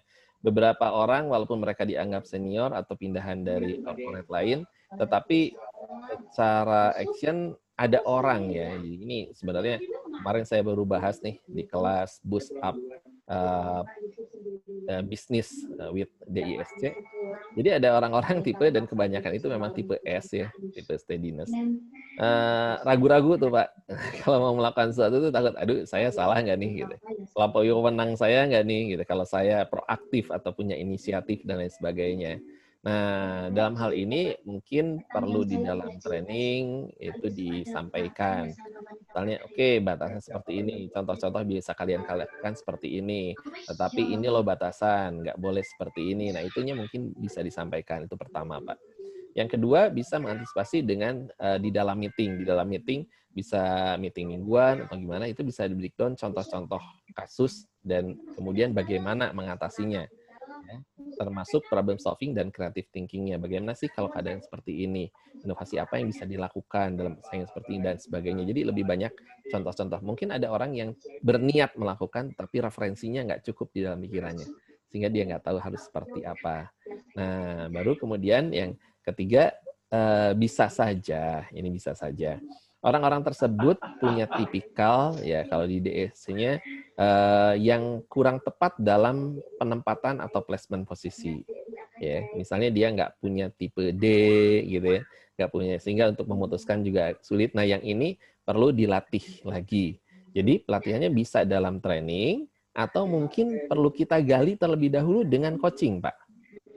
Jadi perlu digali dulu di coaching. Jadi ini permasalahannya apa sih? Psikologiskah? Permasalahan karena dia nggak ngerti sasaran atau tujuan, ya, itu perlu digali dengan coaching. Yang tadi kalau psikologis dengan konseling, atau memang permasalahannya skill dan knowledge-nya yang kurang, baru masuk ke training kalau skill dan knowledge-nya. Tapi perlu digali dulu. Mungkin seperti itu, Pak. Kalau dari saya. Baik, Pak Helmi, terima kasih atas informasinya. Boleh Pak, nanti kalau memang lebih lanjut, ya lebih detail, nggak kejar di sini, Bapak boleh chat pri saya juga. Chat pribadi pada saya, nanti kita bisa diskusi lebih lanjut, Pak. Oke, baik. Makasih, Pak. Sama-sama, Pak. Sama-sama. Baik. Iya. Ya. Bapak Ibu boleh saya minta bantuannya agar di-unmute dulu. Kecuali kalau yang bertanya, yang sisanya silahkan di-unmute dulu ya. Agar suara-suara yang lain tidak masuk juga. Terima kasih sebelumnya. Ya. Saya akan lanjutkan. Nah, ini unsur-unsur training ini perlu ya, karena begitu kita mengenali ini, kegagalan atau fail itu bisa terjadi di 5 hal ini. Ya. Yang pertama, kita lihat program. Nah, Bagi teman-teman yang HR, ngelihat ini pasti udah tahu ya. Ini adalah gambaran dari balance scorecard-nya perusahaan kita ya. Jadi ada balance scorecard di mana ada 4 aspek di situ. Nah, kalau kita lihat lebih lanjut di sini ada lebih terlihat ya, lebih jelas di sini ada people development, business process, customer, dan finansial. 4 bidang ini yang kemudian kita lihat di balance scorecard perusahaan. Ya, untuk pelatihan seperti apa? Nah, ini seperti pelatihan training itu terkait di sini. Nah, setelah kita menetapkan tadi, kelihatan di sini strateginya seperti apa, menyangkut people development, bisnis, proses, ya, kemudian customer dan finansial. Nah, maka kita mulai masukkan ke sini. Sehingga kita bisa dari sasaran strategis punya key performance indikatornya atau KPI-nya. Ya. Karena nanti semua yang kita programkan akan dikatakan produktif jika mendorong pencapaian KPI. Kita lihat di sini, nah ini indikator untuk menerapkan rekrutmen basis kompetensi apa, pola pelatihan berkelanjutan seperti apa, jumlah jam latihan. Nah ini indikator-indikatornya ya. Oke, di bagian terpisah atau mungkin di sesi yang nanti lama kita akan bisa membahas hal ini juga tentunya. Oke, indikator seperti ini. Nah, baru kita masukkan ke dalam tabel KPI seperti ini. Ya, agar bisa dilihat nanti targetnya seperti apa, pencapaian seperti apa, sehingga skornya. Dari sini bisa dievaluasi nih. Yang nggak tercapai sebelah mana ya? Nah, sehingga kita bisa membuat program lanjutannya. Apakah program lanjutannya itu perlu training lagi di bidang tersebut? Mungkin metodenya yang kurang tepat, mungkin perlu lebih banyak on-job training, gitu kan? Atau mungkin nanti harus mentoring, sehingga bisa ke pelaksanaan atau penerapan, karena training biasanya cuman basic atau pengenalan dasar ya. Tetapi penerapan biasanya di training lanjutan. Plus studi kasusnya tentunya ya. Oke, nah dari situ mulailah dibuat nih programnya seperti ini. Misalnya timeline-nya Januari sampai Februari. Ini kalau kita mau berbicara program tahunannya ya, bukan program yang memang khusus untuk upgrading karena 1-2 orang tidak mencapai. Bukan untuk personal, tapi untuk perusahaannya ya, atau lembaga. Kemudian bisa seperti ini, Maret Aprilnya mendesain apa ya, Aprilnya terus seperti apa, April Mei seperti apa terus. Nah, ya secara detail sebetulnya ini sudah pernah kita bahas pada saat kita membuat training waktu itu tentang corporate ya, mendesain training untuk perusahaan. Ya, di sesi itu kita pernah bahas dulu ya, live juga kalau seperti ini. Nah, dari situ setelah tahu programnya seperti apa, baru kita masuk ke pengadaan yang namanya konten, ya, atau isiannya sendiri. Jadi kalau kita balik lagi ke sini, kita lihat nih di sini. Nah, ini sebetulnya 5C, ingatnya gampang. Jadi konsepnya dulu apa? Konsepnya untuk apa nih? Oke, untuk mencapai KPI. Konsepnya apa nih? Untuk memperlengkapi jabatan baru. Konsepnya untuk apa nih? Untuk meningkatkan performance yang belum tercapai. Fine, itu konsepnya. Untuk mencapai hal tersebut, bagaimana? Ya, maka perlu konten A, B, C, D, E, modul A, B, C, D, E misalnya. Ya. Nah, disinilah penyusunan kontennya dibuat. Jadi kesalahan atau kegagalan bisa karena kita menetapkan program yang kurang tepat. Semua pukul rata. Padahal tujuannya untuk apa nih sasarannya? Jadi sasarannya perlu jelas dulu. Apakah tadi ini untuk prasyarat sebuah jabatan? Apakah untuk memperlengkapi karena ada yang tidak tercapai gap-nya? Atau mempersiapkan? Nah, jadi kita perlu program-program seperti ini. Lalu deadline-nya kapan? Ya. Nah, deadline yang terlalu mepet, time yang terlalu mepet bisa menyebabkan kegagalan di dalam training. Penetapan training yang terburu-buru juga sama. Ya, karena persiapannya tidak tepat, orang-orangnya belum terkondisikan untuk merasa perlu mengikuti sebuah training. Nah, ini pun perlu ya, apalagi di dalam perusahaan, dalam apa, perlu diedukasi agar mereka merasa, oh ya saya butuh training ini. Sehingga begitu datang ke training, mereka tanda kutip haus loh untuk dapat sesuatu yang baru. Nah, kalau mereka merasa terpuaskan di training itu, mereka akan membuat, iya ya benar ini yang bisa mengubah hidup saya. Ini berguna buat kehidupan saya. Ini berguna buat pekerjaan saya. Dan mereka akan berdampak di dalam kehidupan, perilaku, ataupun di dalam ya produktivitas mereka. Nah, ini ya program ini. Nah, baru setelah itu kita masuk ke modulnya. Kesalahan kedua yang bisa terjadi menyebabkan training gagal ada di modulnya. Ya, programnya udah pas, tetapi kontennya, bobot kontennya ini yang kadang-kadang tidak tepat. Seperti yang saya bilang tadi di matriksnya. Oke, dia butuh tentang problem solving. Problem solving di level mana dengan level mana, apakah sama materinya? Tentu beda. Ya. Di level leader dengan level bawah lagi, apa yang perlu lengkapi?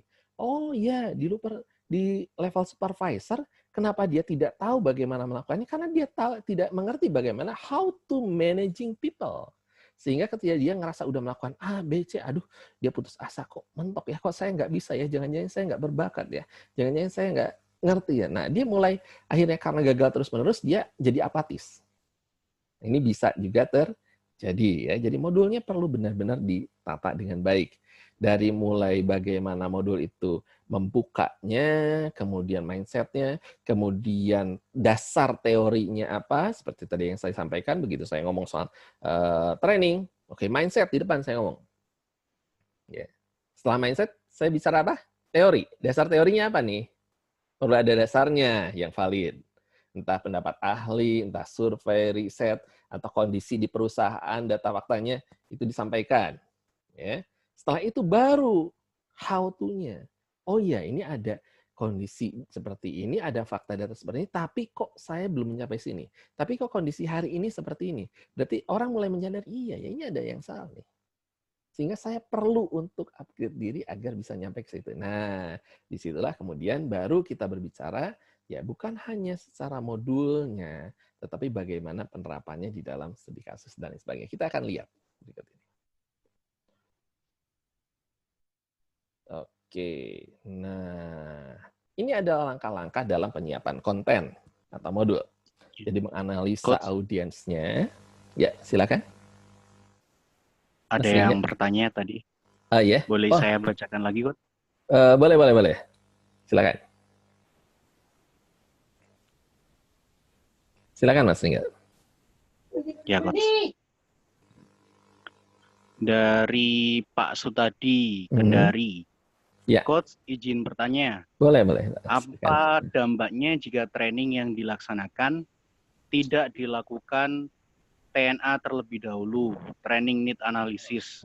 Dengan kata lain, asal membuat program saja. Ya. Terima kasih, Coach. Ya, resikonya adalah tidak tepat sasaran, Pak. Ya, sehingga kemungkinan terjadinya failed itu tinggi. Ya, ibaratnya kalau di dalam perang tuh ya kita main ambil senapan langsung tembak semua. Nah, bisa kena, bisa.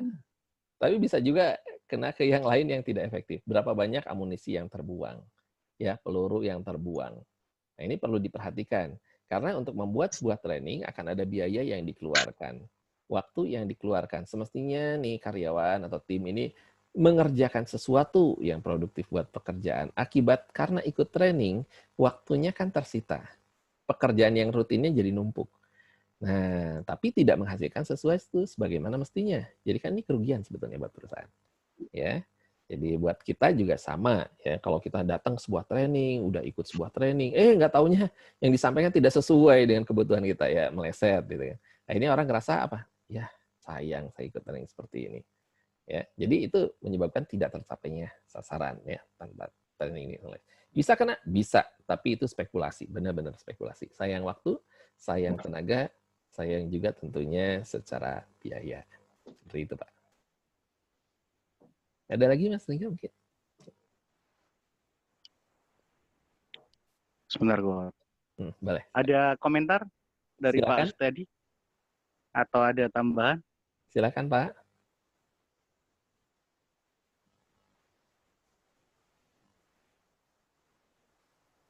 Boleh di-unmute atau di-chat? Ya, boleh. Silakan. Kalau nggak langsung, boleh di-chat juga, Pak. Helmi, izin nanya, Pak Helmi. Boleh, Pak. Silakan. Ya, nama saya Daniel. Seringkali begini Pak Helmi, tiap-tiap perusahaan budgetnya kan terbatas Pak Helmi. Misalnya anggarkan 40 juta untuk 1 kali training. Padahal seperti problem solving yang Bapak sebutkan, harusnya training untuk level staff, supervisor sampai direksi itu beda.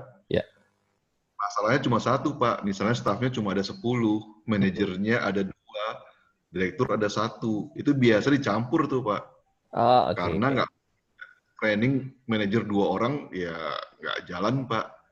Nah bagaimana Pak meyakinkan kepada direksi? Kalau kita pisah berarti ada 4 training terpisah. Kalau kita 1 training 40 juta berarti 40 kali 4, 160 juta. Dijamin si pemilik tidak mau. Dan kalau 2 orang pun nggak mungkin si trainer mau dibayar per orang, pasti trainer maunya dibayar per hari ya Pak ya? Iya. Maksud 2 orang misalnya 4 juta, 8 juta loh. 1 itu 40 juta Pak. Nah, kira-kira gimana nih Pak? Terima kasih Pak. Ya, sama-sama Pak.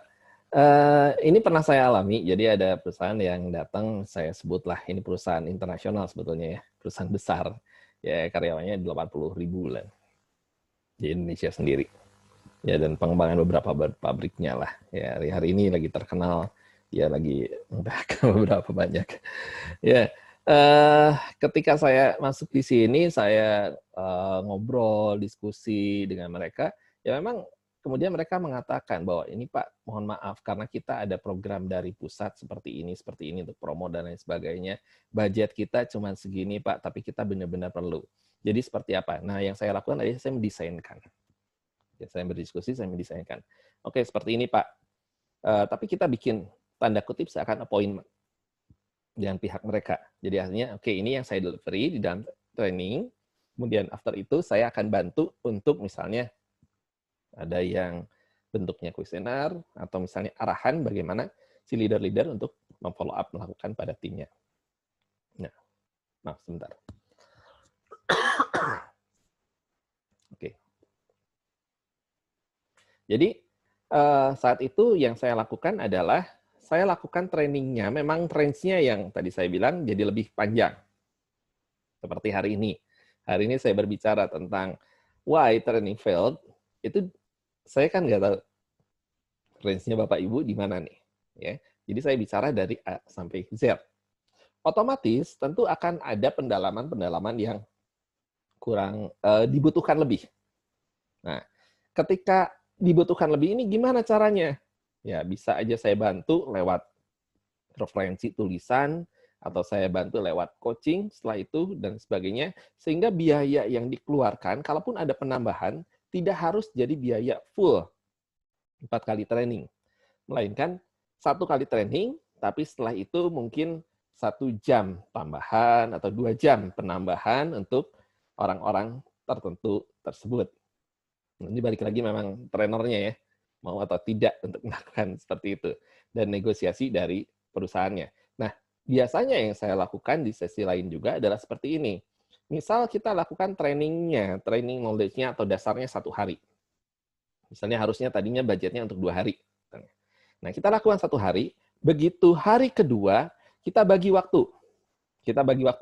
Mulai di breakdown nih, misalnya untuk staff. Untuk staff itu setengah hari, kemudian untuk yang level leader ke atas, itu setengah hari berikutnya. Siang ke sore, misalnya. Nah, di pagi kita memperdalam lagi bagaimana praktisnya, bagaimana mereka sesuai posisinya, mereka tentu saja ada dalam prosedur, otorisasi, koordinasi. Ya. Jadi karena yang di staff ini kan nggak bisa main asal problem solving aja jebret gitu. Sementara dia nggak ngelihat kebijakan dari perusahaan dan kebijakan dari leader tanpa melakukan koordinasi kepada leader. Jangan sampai nanti dari perusahaan ternyata tidak ada support seperti itu. Gitu. Misal seperti itu ya. Nah, tapi bagi yang siang, ini udah mulai problem solving-nya lebih mengarah ke creative thinking juga. Pemunculan ide-ide, kemungkinan-kemungkinan, kemudian misalnya membuat yang namanya decision tree, ya pohon keputusan, dan lain sebagainya, lebih praktek sana. Jadi, bagaimana mendesain pembelajaran itu sendiri agar di basic-nya tidak terlalu lama. Tapi yang penting dipahami.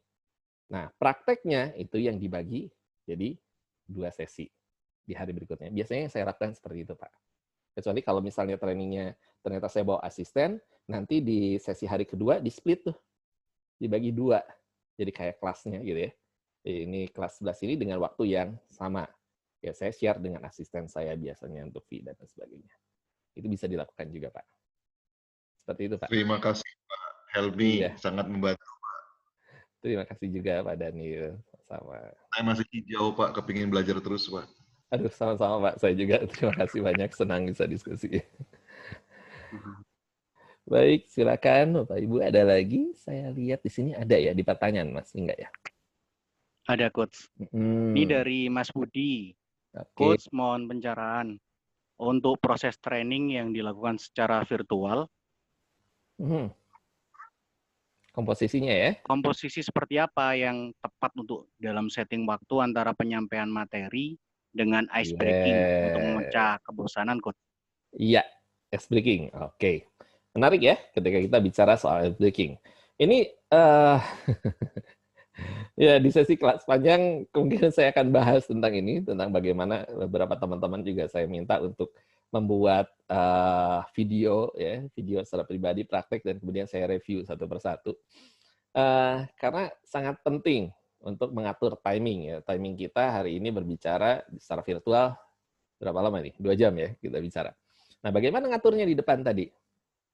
Nah, mungkin kita perlu setting kapan saya menyampaikan, jeda dulu sebentar, saya muncul, kemudian kita diskusi, tanya jawab, masuk lagi sesi, kemudian tanya jawab lagi.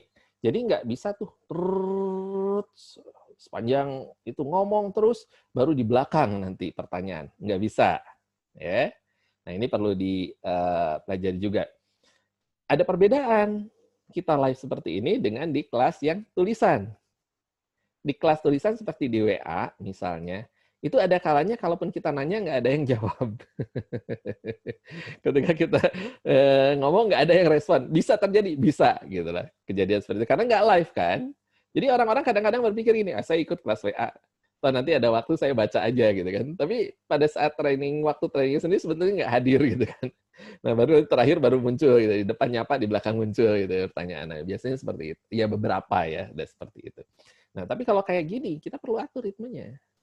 Pertama, yang perlu dipelajari adalah bagaimana kita mengatur ritme suara kita. Ya, intonasi, nada suara, agar nggak monoton. Begitu kita ngomongnya monoton, ya seperti mesin penjawab telepon atau mungkin ya daber-daber yang ada secara mesin di YouTube itu. Nah, tentu aja itu akan menambah kebosanan ya, karena kita kan yang dilihat apa, yang didengar apa, perlu ya.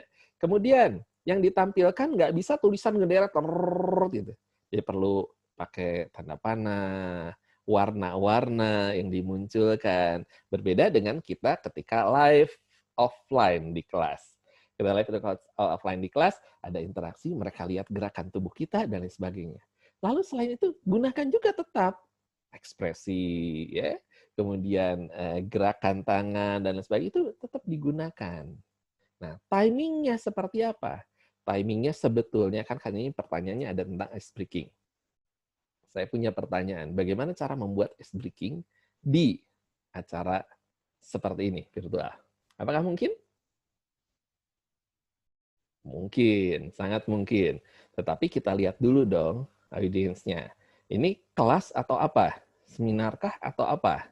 Ya, kalau kelasnya spesifik nih, memperdalam, oke. Kalau misalnya kelasnya full, timingnya memungkinkan nggak untuk ice breaking? Ya, kalau nggak perlu dipaksakan.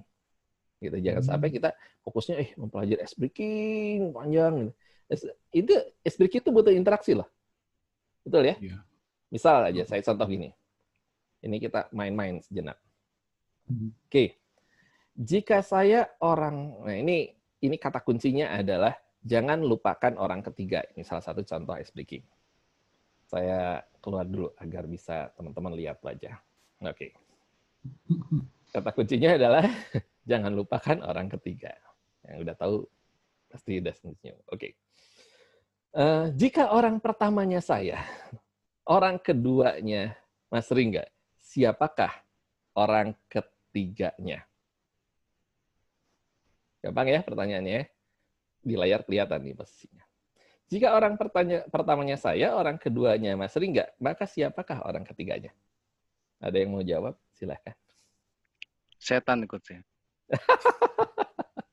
Emang kita di tempat gelap, Mas? Enggak lah ya. Oke, ada yang lain, silakan. Ayo, ada yang mau coba jawab?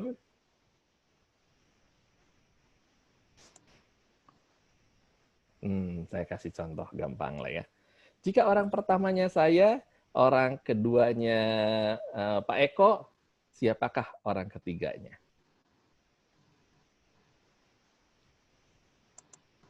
Lebih bisa dijawab? Orang ketiganya adalah Pak Budi. Ya, tinggal lihat di layar. Gampang ya? Gampang. Oke. Jika orang pertamanya Pak Eko, orang keduanya adalah ini Pak Widi atau Bu Widi? Maaf. Bisa disalin. Bu Widi ya kayaknya. Oh, berganti posisinya. Yaudah. Jika orang pertamanya Pak Eko, orang keduanya Pak Zulfi, maka siapakah orang ketiganya? Orang ketiganya Pak Norma. Ibu Norma. Pak Daniel, ya gampang. Udah kebayang? Udah kebayang ya? Nah, ini kan saya ngasih arahan kayak gini aja udah berapa menit nih? Makan waktu. Belum nanti peserta ini coba menjawab kan? Oh iya, nanti saya nanya lagi. Jika orang pertamanya Pak Ringga, orang keduanya Pak Budi, orang ketiganya siapa? Nanti ada yang jawab pasti kan? Ya orang ketiganya Pak Helmi, gitu ya. Karena di sela-selanya. Nah begitu ada yang jawab gitu, saya akan jawab kan benar atau enggaknya kan? Nah misalnya saya jawab salah. Gitu. Orang kan loh kok salah Pak? Loh salah. Kalau orang pertamanya Pak Ringga, orang keduanya Pak Budi, siapakah orang ketiganya? Lalu misalnya ada yang jawab, Pak Helmi. Salah. Kalau gitu yang betul apa? Oke, saya tunjukkan lagi. Jika orang pertamanya saya, orang keduanya misalnya siapa ya, kita sebut satu tokoh itu. George Bush misalnya. Siapakah orang ketiganya? Waduh, kayaknya Obama deh, Pak. Salah pasti. Orang ketiga merusak hubungan, Pak. Oh, belum tentu, Pak. Belum tentu. Yang ketiga itu mediator, Pak. Oke, jawabannya pasti salah. Nah, saya kasih tahu jawabannya. Jawabannya orang ketiganya adalah Pak Ringga. Loh, kok bisa? Karena sebetulnya kata kuncinya apa? Jangan lupakan orang ketiga. Jadi Anda boleh jawab nama siapapun, tapi gunakan kata orang ketiga. Itu salah satu game ya, saya kasih tambahan ya. Amunisi buat yang mau main game besar ini. Jadi jawabannya adalah orang pertamanya saya, orang keduanya saya, orang ketiganya siapa? Orang ketiganya adalah Pak Budi. Boleh nggak gitu? Boleh. Orang ketiganya adalah Pak Ringga? Boleh, boleh. Yang penting di depan namanya ada kata orang ketiga. Ya, disebutkan orang ketiganya. Yang sebut Pak Budi, Ringga pasti salah. Ya, itu contoh. Nah, tapi kan kalau di dalam interaksi seperti ini berapa menit tuh kita ngambil waktu? Apakah konten materi kita cukup untuk membahas semuanya? Karena dengan ice breaking seperti ini. Atau cukup dengan kita interaksi saja, menyapa, ya, atau kita kasih cerita, atau seperti saya kasih contoh doang seperti ini. Nah, ini bisa. Ya, jadi tengah-tengah, oke, kita kasih contoh. Praktek seperti ini. Kita kasih contoh. Nah, ini akan menjeda. Kemampuan fokus orang dewasa khususnya itu biasanya rata-rata di 20 menit. Ya. Jadi setiap 20 menit kita perlu jeda. Gitu. Nah, saya seperti ini sengaja ngobrol tatapan muka dulu. Ininya apa? Grupnya, slide-nya saya coba tidak munculkan dulu ya. Jadi kita bisa berinteraksi seperti ini. Nah, Anda juga bisa lihat saya gunakan gerakan tangan, ekspresi, ya, senyum, tertawa, dan sebagainya. Ini akan membantu mencairkan suasana juga tentunya. Oke, cukup jelas ya sampai di sini. Oke, apalagi nih? Coba pertanyaan lainnya. Terkait training akan di planning. Bisa terlihat dari job desk. Bisa. Job desk ya, biasanya job desk ini untuk mensyaratkan posisi tertentu ya. Jadi sesuatu yang memang sudah diprogram secara rutin bahwa oke, akan ada training untuk misalnya tentang pajak. Nah, siapa yang mengikuti yang terkait dengan itu ya, di bulan apa misalnya, itu bisa dirutinkan. Jadi ada training bisa diprogram secara rutin. Kemudian ada training khusus jika ada kondisi khusus, misalnya ada gap kompetensi dan lain sebagainya. Nah, gap kompetensinya apakah diadakan di internal perusahaan atau di luar? Bisa kita mengirimkan orang yang bersangkutan training di luar jika ternyata cuma 1-2 orang, ya karena sayang kalau harus mendatangkan ke perusahaan.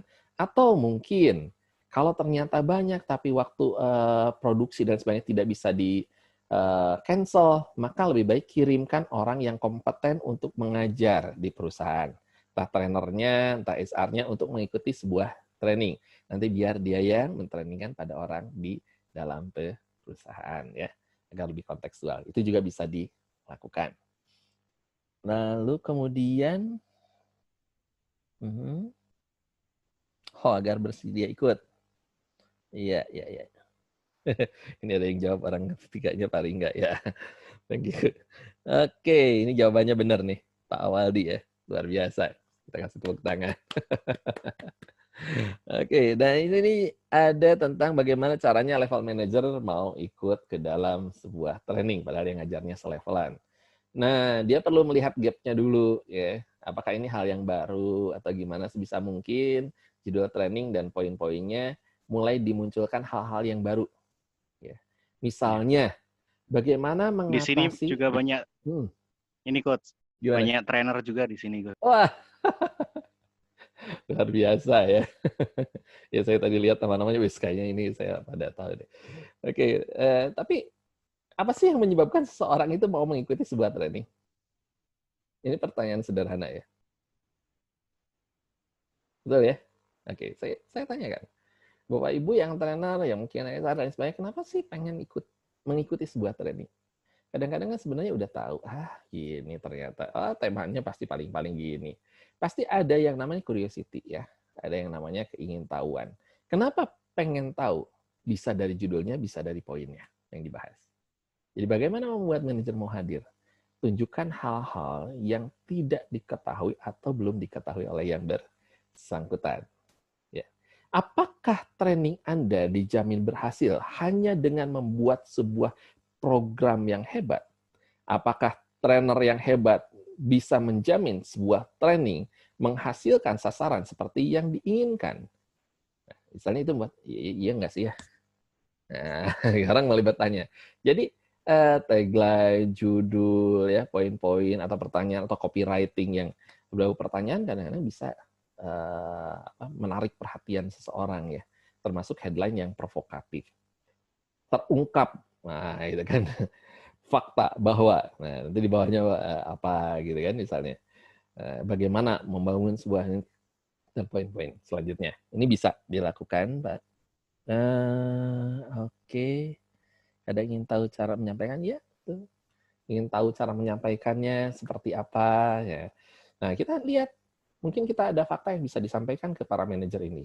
Bahwa sebetulnya leader as trainer itu bisa disampaikan. Contoh misalnya gini. Kita bilang, sebetulnya ada waktunya di mana trainer-trainer karena jadwal yang sangat padat tidak bisa melakukan training kepada semua peserta langsung, kepada karyawan atau staf. Tetapi para manajernya bisa secara lebih intens melakukan training kapanpun dibutuhkan. Inilah fungsinya seorang leader. Maka sangat penting seorang leader memahami bagaimana mendelivery sebuah konten atau sebuah materi kepada tim. Nah, bikin trainingnya. Jadi bentuknya bukan training umum, tapi TTT nanti, train for trainer atau train for leader. Bagaimana leader ini bisa menyampaikan lagi kepada tim di bawahnya. Dengan cara itu dia merasa punya proud, punya kebanggaan ya, punya pride, punya bangga lah. Dia merasa pasti, oh ya, saya sedang dilatih untuk menyampaikan. Agar apa? Agar sama cara menyampaikan, mendapat referensi, caranya seperti apa, poin-poinnya seperti apa, dan sebagainya. Jadi seperti itu. Baik, ada lagi? Ya, belum. Saya coba. Saya lanjutkan dulu ya, mata kita. Nah, kita balik ke sini bahwa dari outline, dari konten ini kita bisa mulai menyusun nih. Karena ada poin-poin di terakhir di mana menganalisa audiens, mengumpulkan data dan informasi yang relevan. Ini audiensnya, kalangannya apa, jumlahnya berapa, levelnya apa, sehingga pola komunikasi kita juga bisa disesuaikan. Misalnya ini yang hadir apa nih? Kalangannya. Kadang-kadang bisa kita hitung, oh kebanyakan ternyata Gen Y gitu kan. Milenial, oke, berarti game yang saya bikin seperti apa gitu ya. Kalau ada game, kemudian kalau misalnya kontekstual, contohnya seperti apa? Mungkin kontekstualnya perlu ke pergaulan sedikit sehari-hari agar mereka punya gambaran, oh ternyata gini gitu. Misal contoh, saya ngomong tentang menikah ya, menikah, oh punya pasangan, kalau enggak seperti ini. Demikian juga ketika kita dengan perusahaan kita mengikat sebuah perjanjian kerjasama. Sebetulnya kita sedang menikah dengan perusahaan tersebut. Apa yang diharapkan dengan menikah? Kita membangun sebuah rumah tangga, membangun sesuatu yang baik, bahkan mungkin melahirkan anak-anak yang kuat. Demikian juga ketika kita menikah dengan perusahaan, kita berharap ada karir yang dicapai yang lebih besar lagi, lebih tinggi lagi, baik perusahaan ataupun bagi kita. Dan menghasilkan orang-orang kompeten lagi lewat hidup kita, lewat kepemimpinan kita di perusahaan tersebut. Misal contoh ya, kontekstual. Kemudian ketika saya mencontohkan, banyak ya kita bicara soal antara service excellent dan customer satisfaction, perbedaannya apa, itu bisa mulai ke konteks sehari-hari. Ya. Terus kemudian tentang selling, apa sih yang menarik Anda ketika melihat datang ke satu tempat untuk membeli sesuatu? Oh ya, tulisan Saleh. Misalnya ini kalau audiensnya misalnya ibu-ibu atau siapa yang suka belanja. Jadi akan berbeda, ya akan berbeda antara audiens kita siapa dengan siapa. Level pendidikannya juga tentu akan berbeda cara ngomongnya. Ya. Jadi ketika saya berbicara di sebuah pabrik, karena ada 1.000 orang lebih itu mengalami PHK di sebuah perusahaan internasional yang ada di Indonesia. Nah, saya perlu memperlengkapi mereka tentang bagaimana mindset mereka agar ketika uang pesangon diterima mereka bisa gunakan. Nah, ini otomatis saya nggak bisa pakai slide yang wah detail karena ini operator semua. Jadi saya ngomongnya mulai, apa kabar? Gimana coba ibu-ibu? Nah, jadi kita harus, nah jadi kayak mungkin agak kalau yang pernah lihat acara apa ya di TV misalnya Islam itu indah ya atau apa. Nah mirip-mirip kayak gitu. Jadi gaya-gayanya lebih ke arah sana ya. Jadi lebih komunikasi. Jadi perlu dilihat audiensnya seperti apa sehingga kita bisa menyusun baik materi outline-nya ataupun penyampaiannya. Ya. Outline-nya adalah kira-kira seperti ini formatnya. Jadi pengenalan, ada isinya dan kesimpulan. Ini format dasarnya. Lebih lanjut memang ini dibahas kemarin ini sempat di sesi kita terpisah.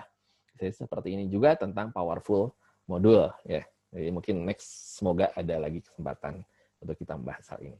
Nah, sekarang kita mulai masuk nih tentang ke pelaksanaannya. Jadi kalau misalnya tadi bicara soal program, kemudian konten ya.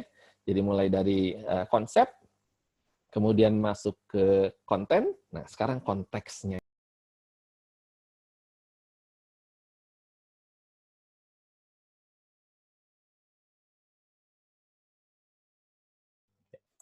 Agar tadi konsep itu bisa kemudian dimasukkan ke konten dan sehingga kemudian bisa diterapkan, nah konteksnya perlu jelas. Jadi tadi training gimana sih caranya agar membuat konteksnya tepat sasaran. Nah, ini ada berbagai macam training yang bisa dilakukan ya. Jadi baik itu pengayaan, on job development, penugasan khusus, ya, pementoran karir, pelatihan lokakarya, rotasi transfer, cross training. Ini adalah hal-hal yang bisa dilakukan di dalam training. Jadi jangan hanya berpikir bahwa training itu hanya di kelas klasikal menyampaikan sesuatu dari trainer ke yang mendengarkan. Ada berbagai macam pola training. Ingat, pengertian awalnya adalah melatih. Ya. Bentuknya, formatnya, kita perlu mulai. Apakah itu dimasukkan ke sesi meeting kah? Atau one-on-one kah? atau langsung sambil praktek di lapangan kah, kemudian evaluasi dan sebagainya sambil diberikan poin-poin dan sebagainya. Ini menjadi sangat penting untuk kita pelajari juga. Nah, ini ya, contohnya classroom training, kemudian pelatihan di tempat kerja, seperti apa. Ini beda-beda semuanya. Nah, kita perlu ketika merancang program tadi, kita lihat mana nih yang tepat. Oh, konten ini bagusnya untuk level ini dilakukan dengan cara classroom training. Oh, untuk yang ini berarti bagusnya dengan on-job training, misalnya. Oh, yang ini action-based learning berarti. Nah, yang ini cross-training, ya, dan seterusnya. Ya, selain dari kita mengetahui mana jenis-jenis yang bisa kita gunakan, kita pun perlu melihat di sini bahwa cara untuk melakukan training pada anak dan remaja dengan pada dewasa itu jelas berbeda. Ada istilah pedagogik, ada andragogi, ya. Jadi macam-macam nih kalau dilihat di sini poinnya, ya.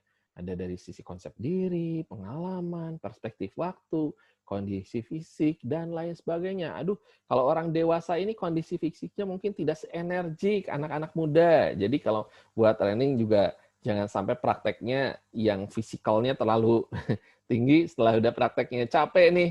Tadinya maksudnya pengen game biar senang, biar gimana, tapi karena kecapean, begitu duduk malah melayang, ya, mulai konsentrasinya kemana-mana. Nah, ini juga perlu diperhatikan yang seperti ini. Ya, nah, ini pedagogik dan andragogi, ya. Oke, 8 aturan memahami pendidikan bagi orang dewasa. Nah, seringkali training itu menjadi gagal juga atau failed karena apa? Karena ini. Kita tidak memahami bagaimana cara melakukan pendidikan bagi orang dewasa. Orang dewasa itu lebih tidak suka diajari. Mereka lebih suka ditunjukkan masalah sehingga dilibatkan untuk berpikir. Ya, lebih suka mereka diceritakan kisah, entah testimoni kah, studi kasus, kisah orang lain, metafora atau apapun. Makanya storytelling menjadi sangat baik digunakan, ya, di dalam sebuah training. Ini pendekatannya juga sama, ya, bisa melakukan beberapa pendekatan, baik pendekatan dengan cara pengarahan, baik dengan ilmiah, ya, konsep, oke, diajak mikir nih tahapannya seperti ini. Nah, misalnya. Kemudian atau pendekatan langsung. Jadi saya pernah training di satu sesi sengaja langsung praktek turun ke lapangan, setelah itu sesi berikutnya kita bahas lagi, ya. Ini metodenya juga beragam. Ada metode informatif, ada metode partisipatif, ya. Kemudian ada part eksperimental dan metode eksperimental, ya. Jadi sebetulnya ada beberapa metode. Kadang-kadang tidak tepatnya kita menggunakan metode bisa menyebabkan juga sebuah training gagal, ya, atau fail. Nah, ini tabelnya. Jadi ini perlu biasanya ada di dalam sebuah training. Ada ceramahnya, ada diskusinya, tanya jawab, ada analisa kasus agar mereka bisa menerapkan, ada simulasi, dan ada game.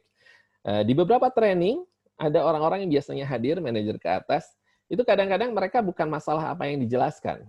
Mereka pengen refresh aja gitu lah, untuk dalam pekerjaan datang ke situ, ya, niatnya fun. Jadi ketika trainingnya memang terlalu serius, dia mulai entah nguap lah, entah izin ke belakang, entah apa. Tapi begitu dia mulai fun, ada aktivitas, game, oh ya dia semangat justru malah.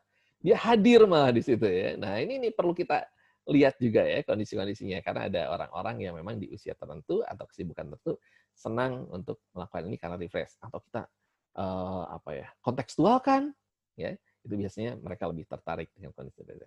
Nah, sekarang kita masuk ke poin selanjutnya, di mana sebetulnya ketika di awal kita berbicara tentang konsep, ya, terus kemudian konteks, kemudian kita berbicara lagi tentang konten, terus konteks, kemudian bagaimana communication, ya, mengkomunikasikannya pada tipe orang-orang yang berbeda, dan kemudian collaboration, ya.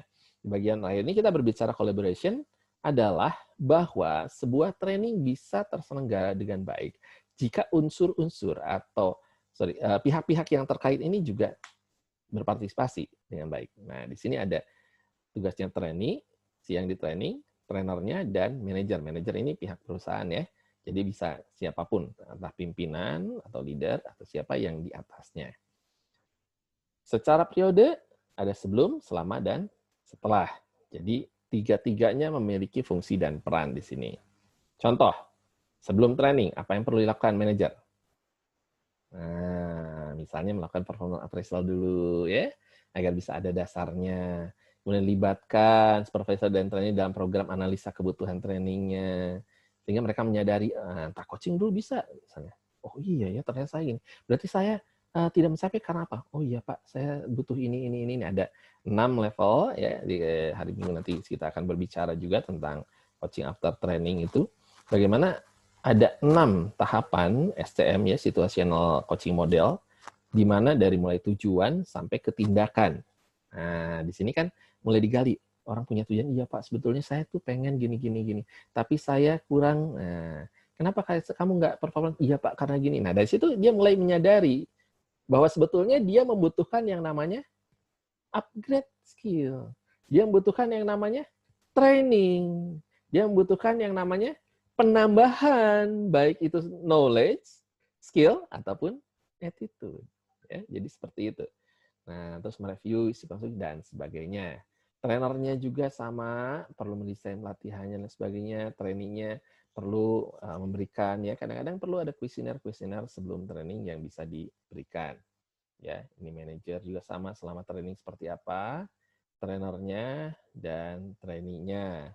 Ya, setelahnya seperti apa? Manajer menyediakan waktu peluang untuk ya menerapkan. Jadi dia memantau nih.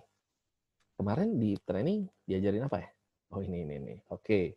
Berarti disampaikan seperti apa? Ada report tuh dari trainernya semestinya ke manajernya, ya. Pelaksanaannya seperti apa yang dipelajari, apa yang diharapkan, dan rekomendasinya seperti apa. Biasanya saya sebagai trainer akan bilang ke peserta, Bapak Ibu diutus oleh perusahaan ke sini. Ya, dengan biaya support perusahaan dan sebagainya. Kembalilah ke tempat Anda bukan dengan tangan kosong, bukan juga datang ke atasan lalu bilang gini, saya sudah selesai melakukan training. Apa yang kamu dapatkan? Kasih tuh modul tebal gitu ya.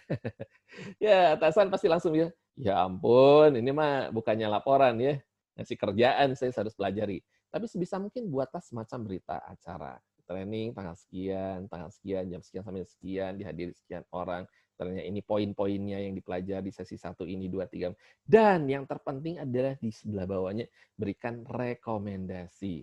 Rekomendasi itu apa? Dari yang pelajari ini, apa nih yang akan menurut saya perlu diterapkan di perusahaan, di bidang saya. Makanya kalau saya ngajar, biasanya saya minta agar peserta itu membuat catatan kiri dan kanan. Jadi lembarannya dibagi 2. Sebelah kiri adalah poin pentingnya, sebelah kanan adalah apa yang secara pribadi dia dapatkan.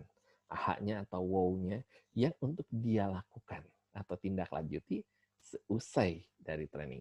Jadi yang itu yang akan dibuat ke rekomendasi sehingga dia punya keputusan apa yang dilakukan. Nah, ini akan lebih kontekstual jadinya.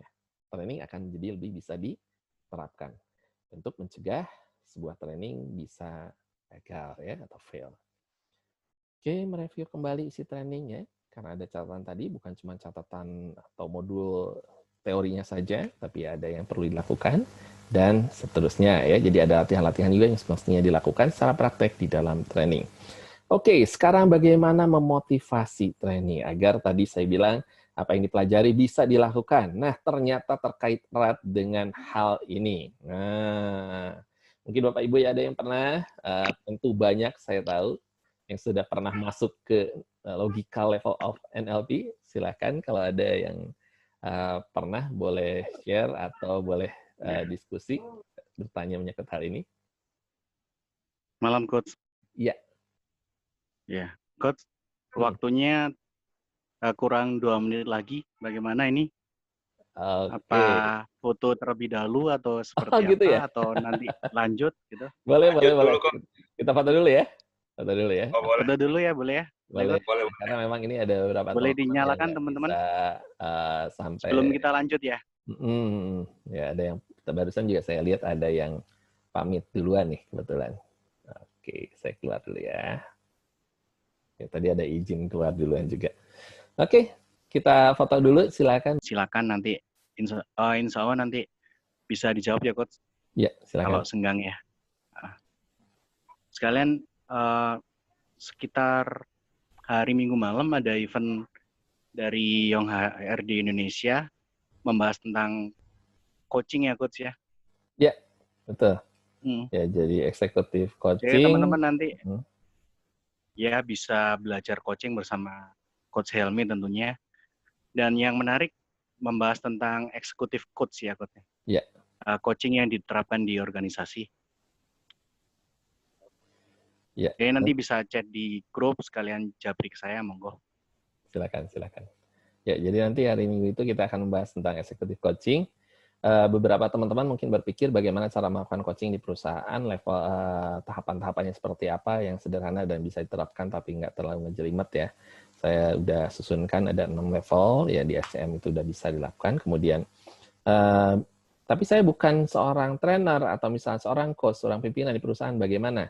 Nah, bagi para trainer juga yang punya klien di perusahaan, justru ini adalah nilai lebih ya. Biasanya saya menggali ini digunakan untuk berbicara atau bernegosiasi bahkan di awal dengan para pimpinan dari perusahaan yang jadi klien saya. Kemudian beberapa dari poin-poin di dalam SCM sendiri saya terapkan, biasanya saya kombinasikan justru di dalam sesi training itu sendiri, ya, agar bisa mencapai tadi yang piramida di NLL tadi ya. Dengan caranya kita menerapkan hal tersebut di dalam training. Itu sih yang biasanya. Nanti mungkin saya coba share juga hal-hal tersebut di dalam sesi tersebut. Ya, demikian Pak Lingga. Kalau dari saya, silahkan. Ada lagi yang mungkin mau disampaikan? Siap. Sesi tersebut, di program tersebut ya, bukan sesi itu. 21 hari itu ada live seperti ini, beberapa kali, kemudian ada di FB juga, di FB Group, kemudian ada juga di WA.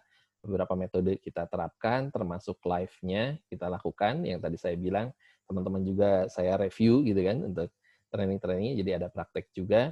Itu awal dari mulai mindset seorang trainer, mengapa gagal dan lain sebagainya, sampai menyusun perencanaan training, sampai kemudian menyusun modulnya seperti apa, formatnya, template-nya juga ada, saya kasih nanti dengan sampai ke evaluasi. Nah, untuk public speaking-nya, bagaimana menyusun konten, ice breaking, dan lain sebagainya, sampai ke prakteknya ya.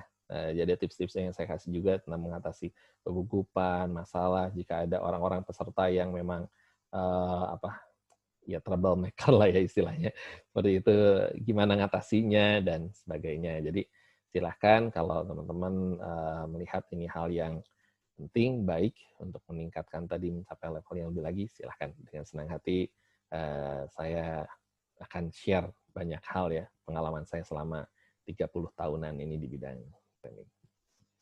Siap. Terima kasih banyak, Coach. Iya, sama-sama Bapak Ibu. Terima kasih banyak semuanya. Terima kasih sudah bersama-sama sampai malam seperti ini. Terima kasih, Coach. Ya, semoga apa yang kita bahas bisa bermanfaat ya semuanya. Silahkan apa yang didapatkan malam ini bisa di-share juga ke teman-teman yang lain, kepada timnya dan sebagainya.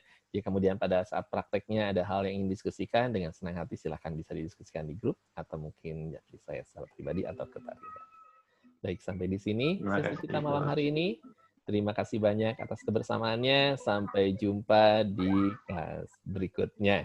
Selamat malam semuanya. Selamat malam. Terima kasih teman-teman. Terima kasih Coach Helmi. Mari sama-sama. Atur nuhun. Iya, sami-sami Pak. Iya. Coach.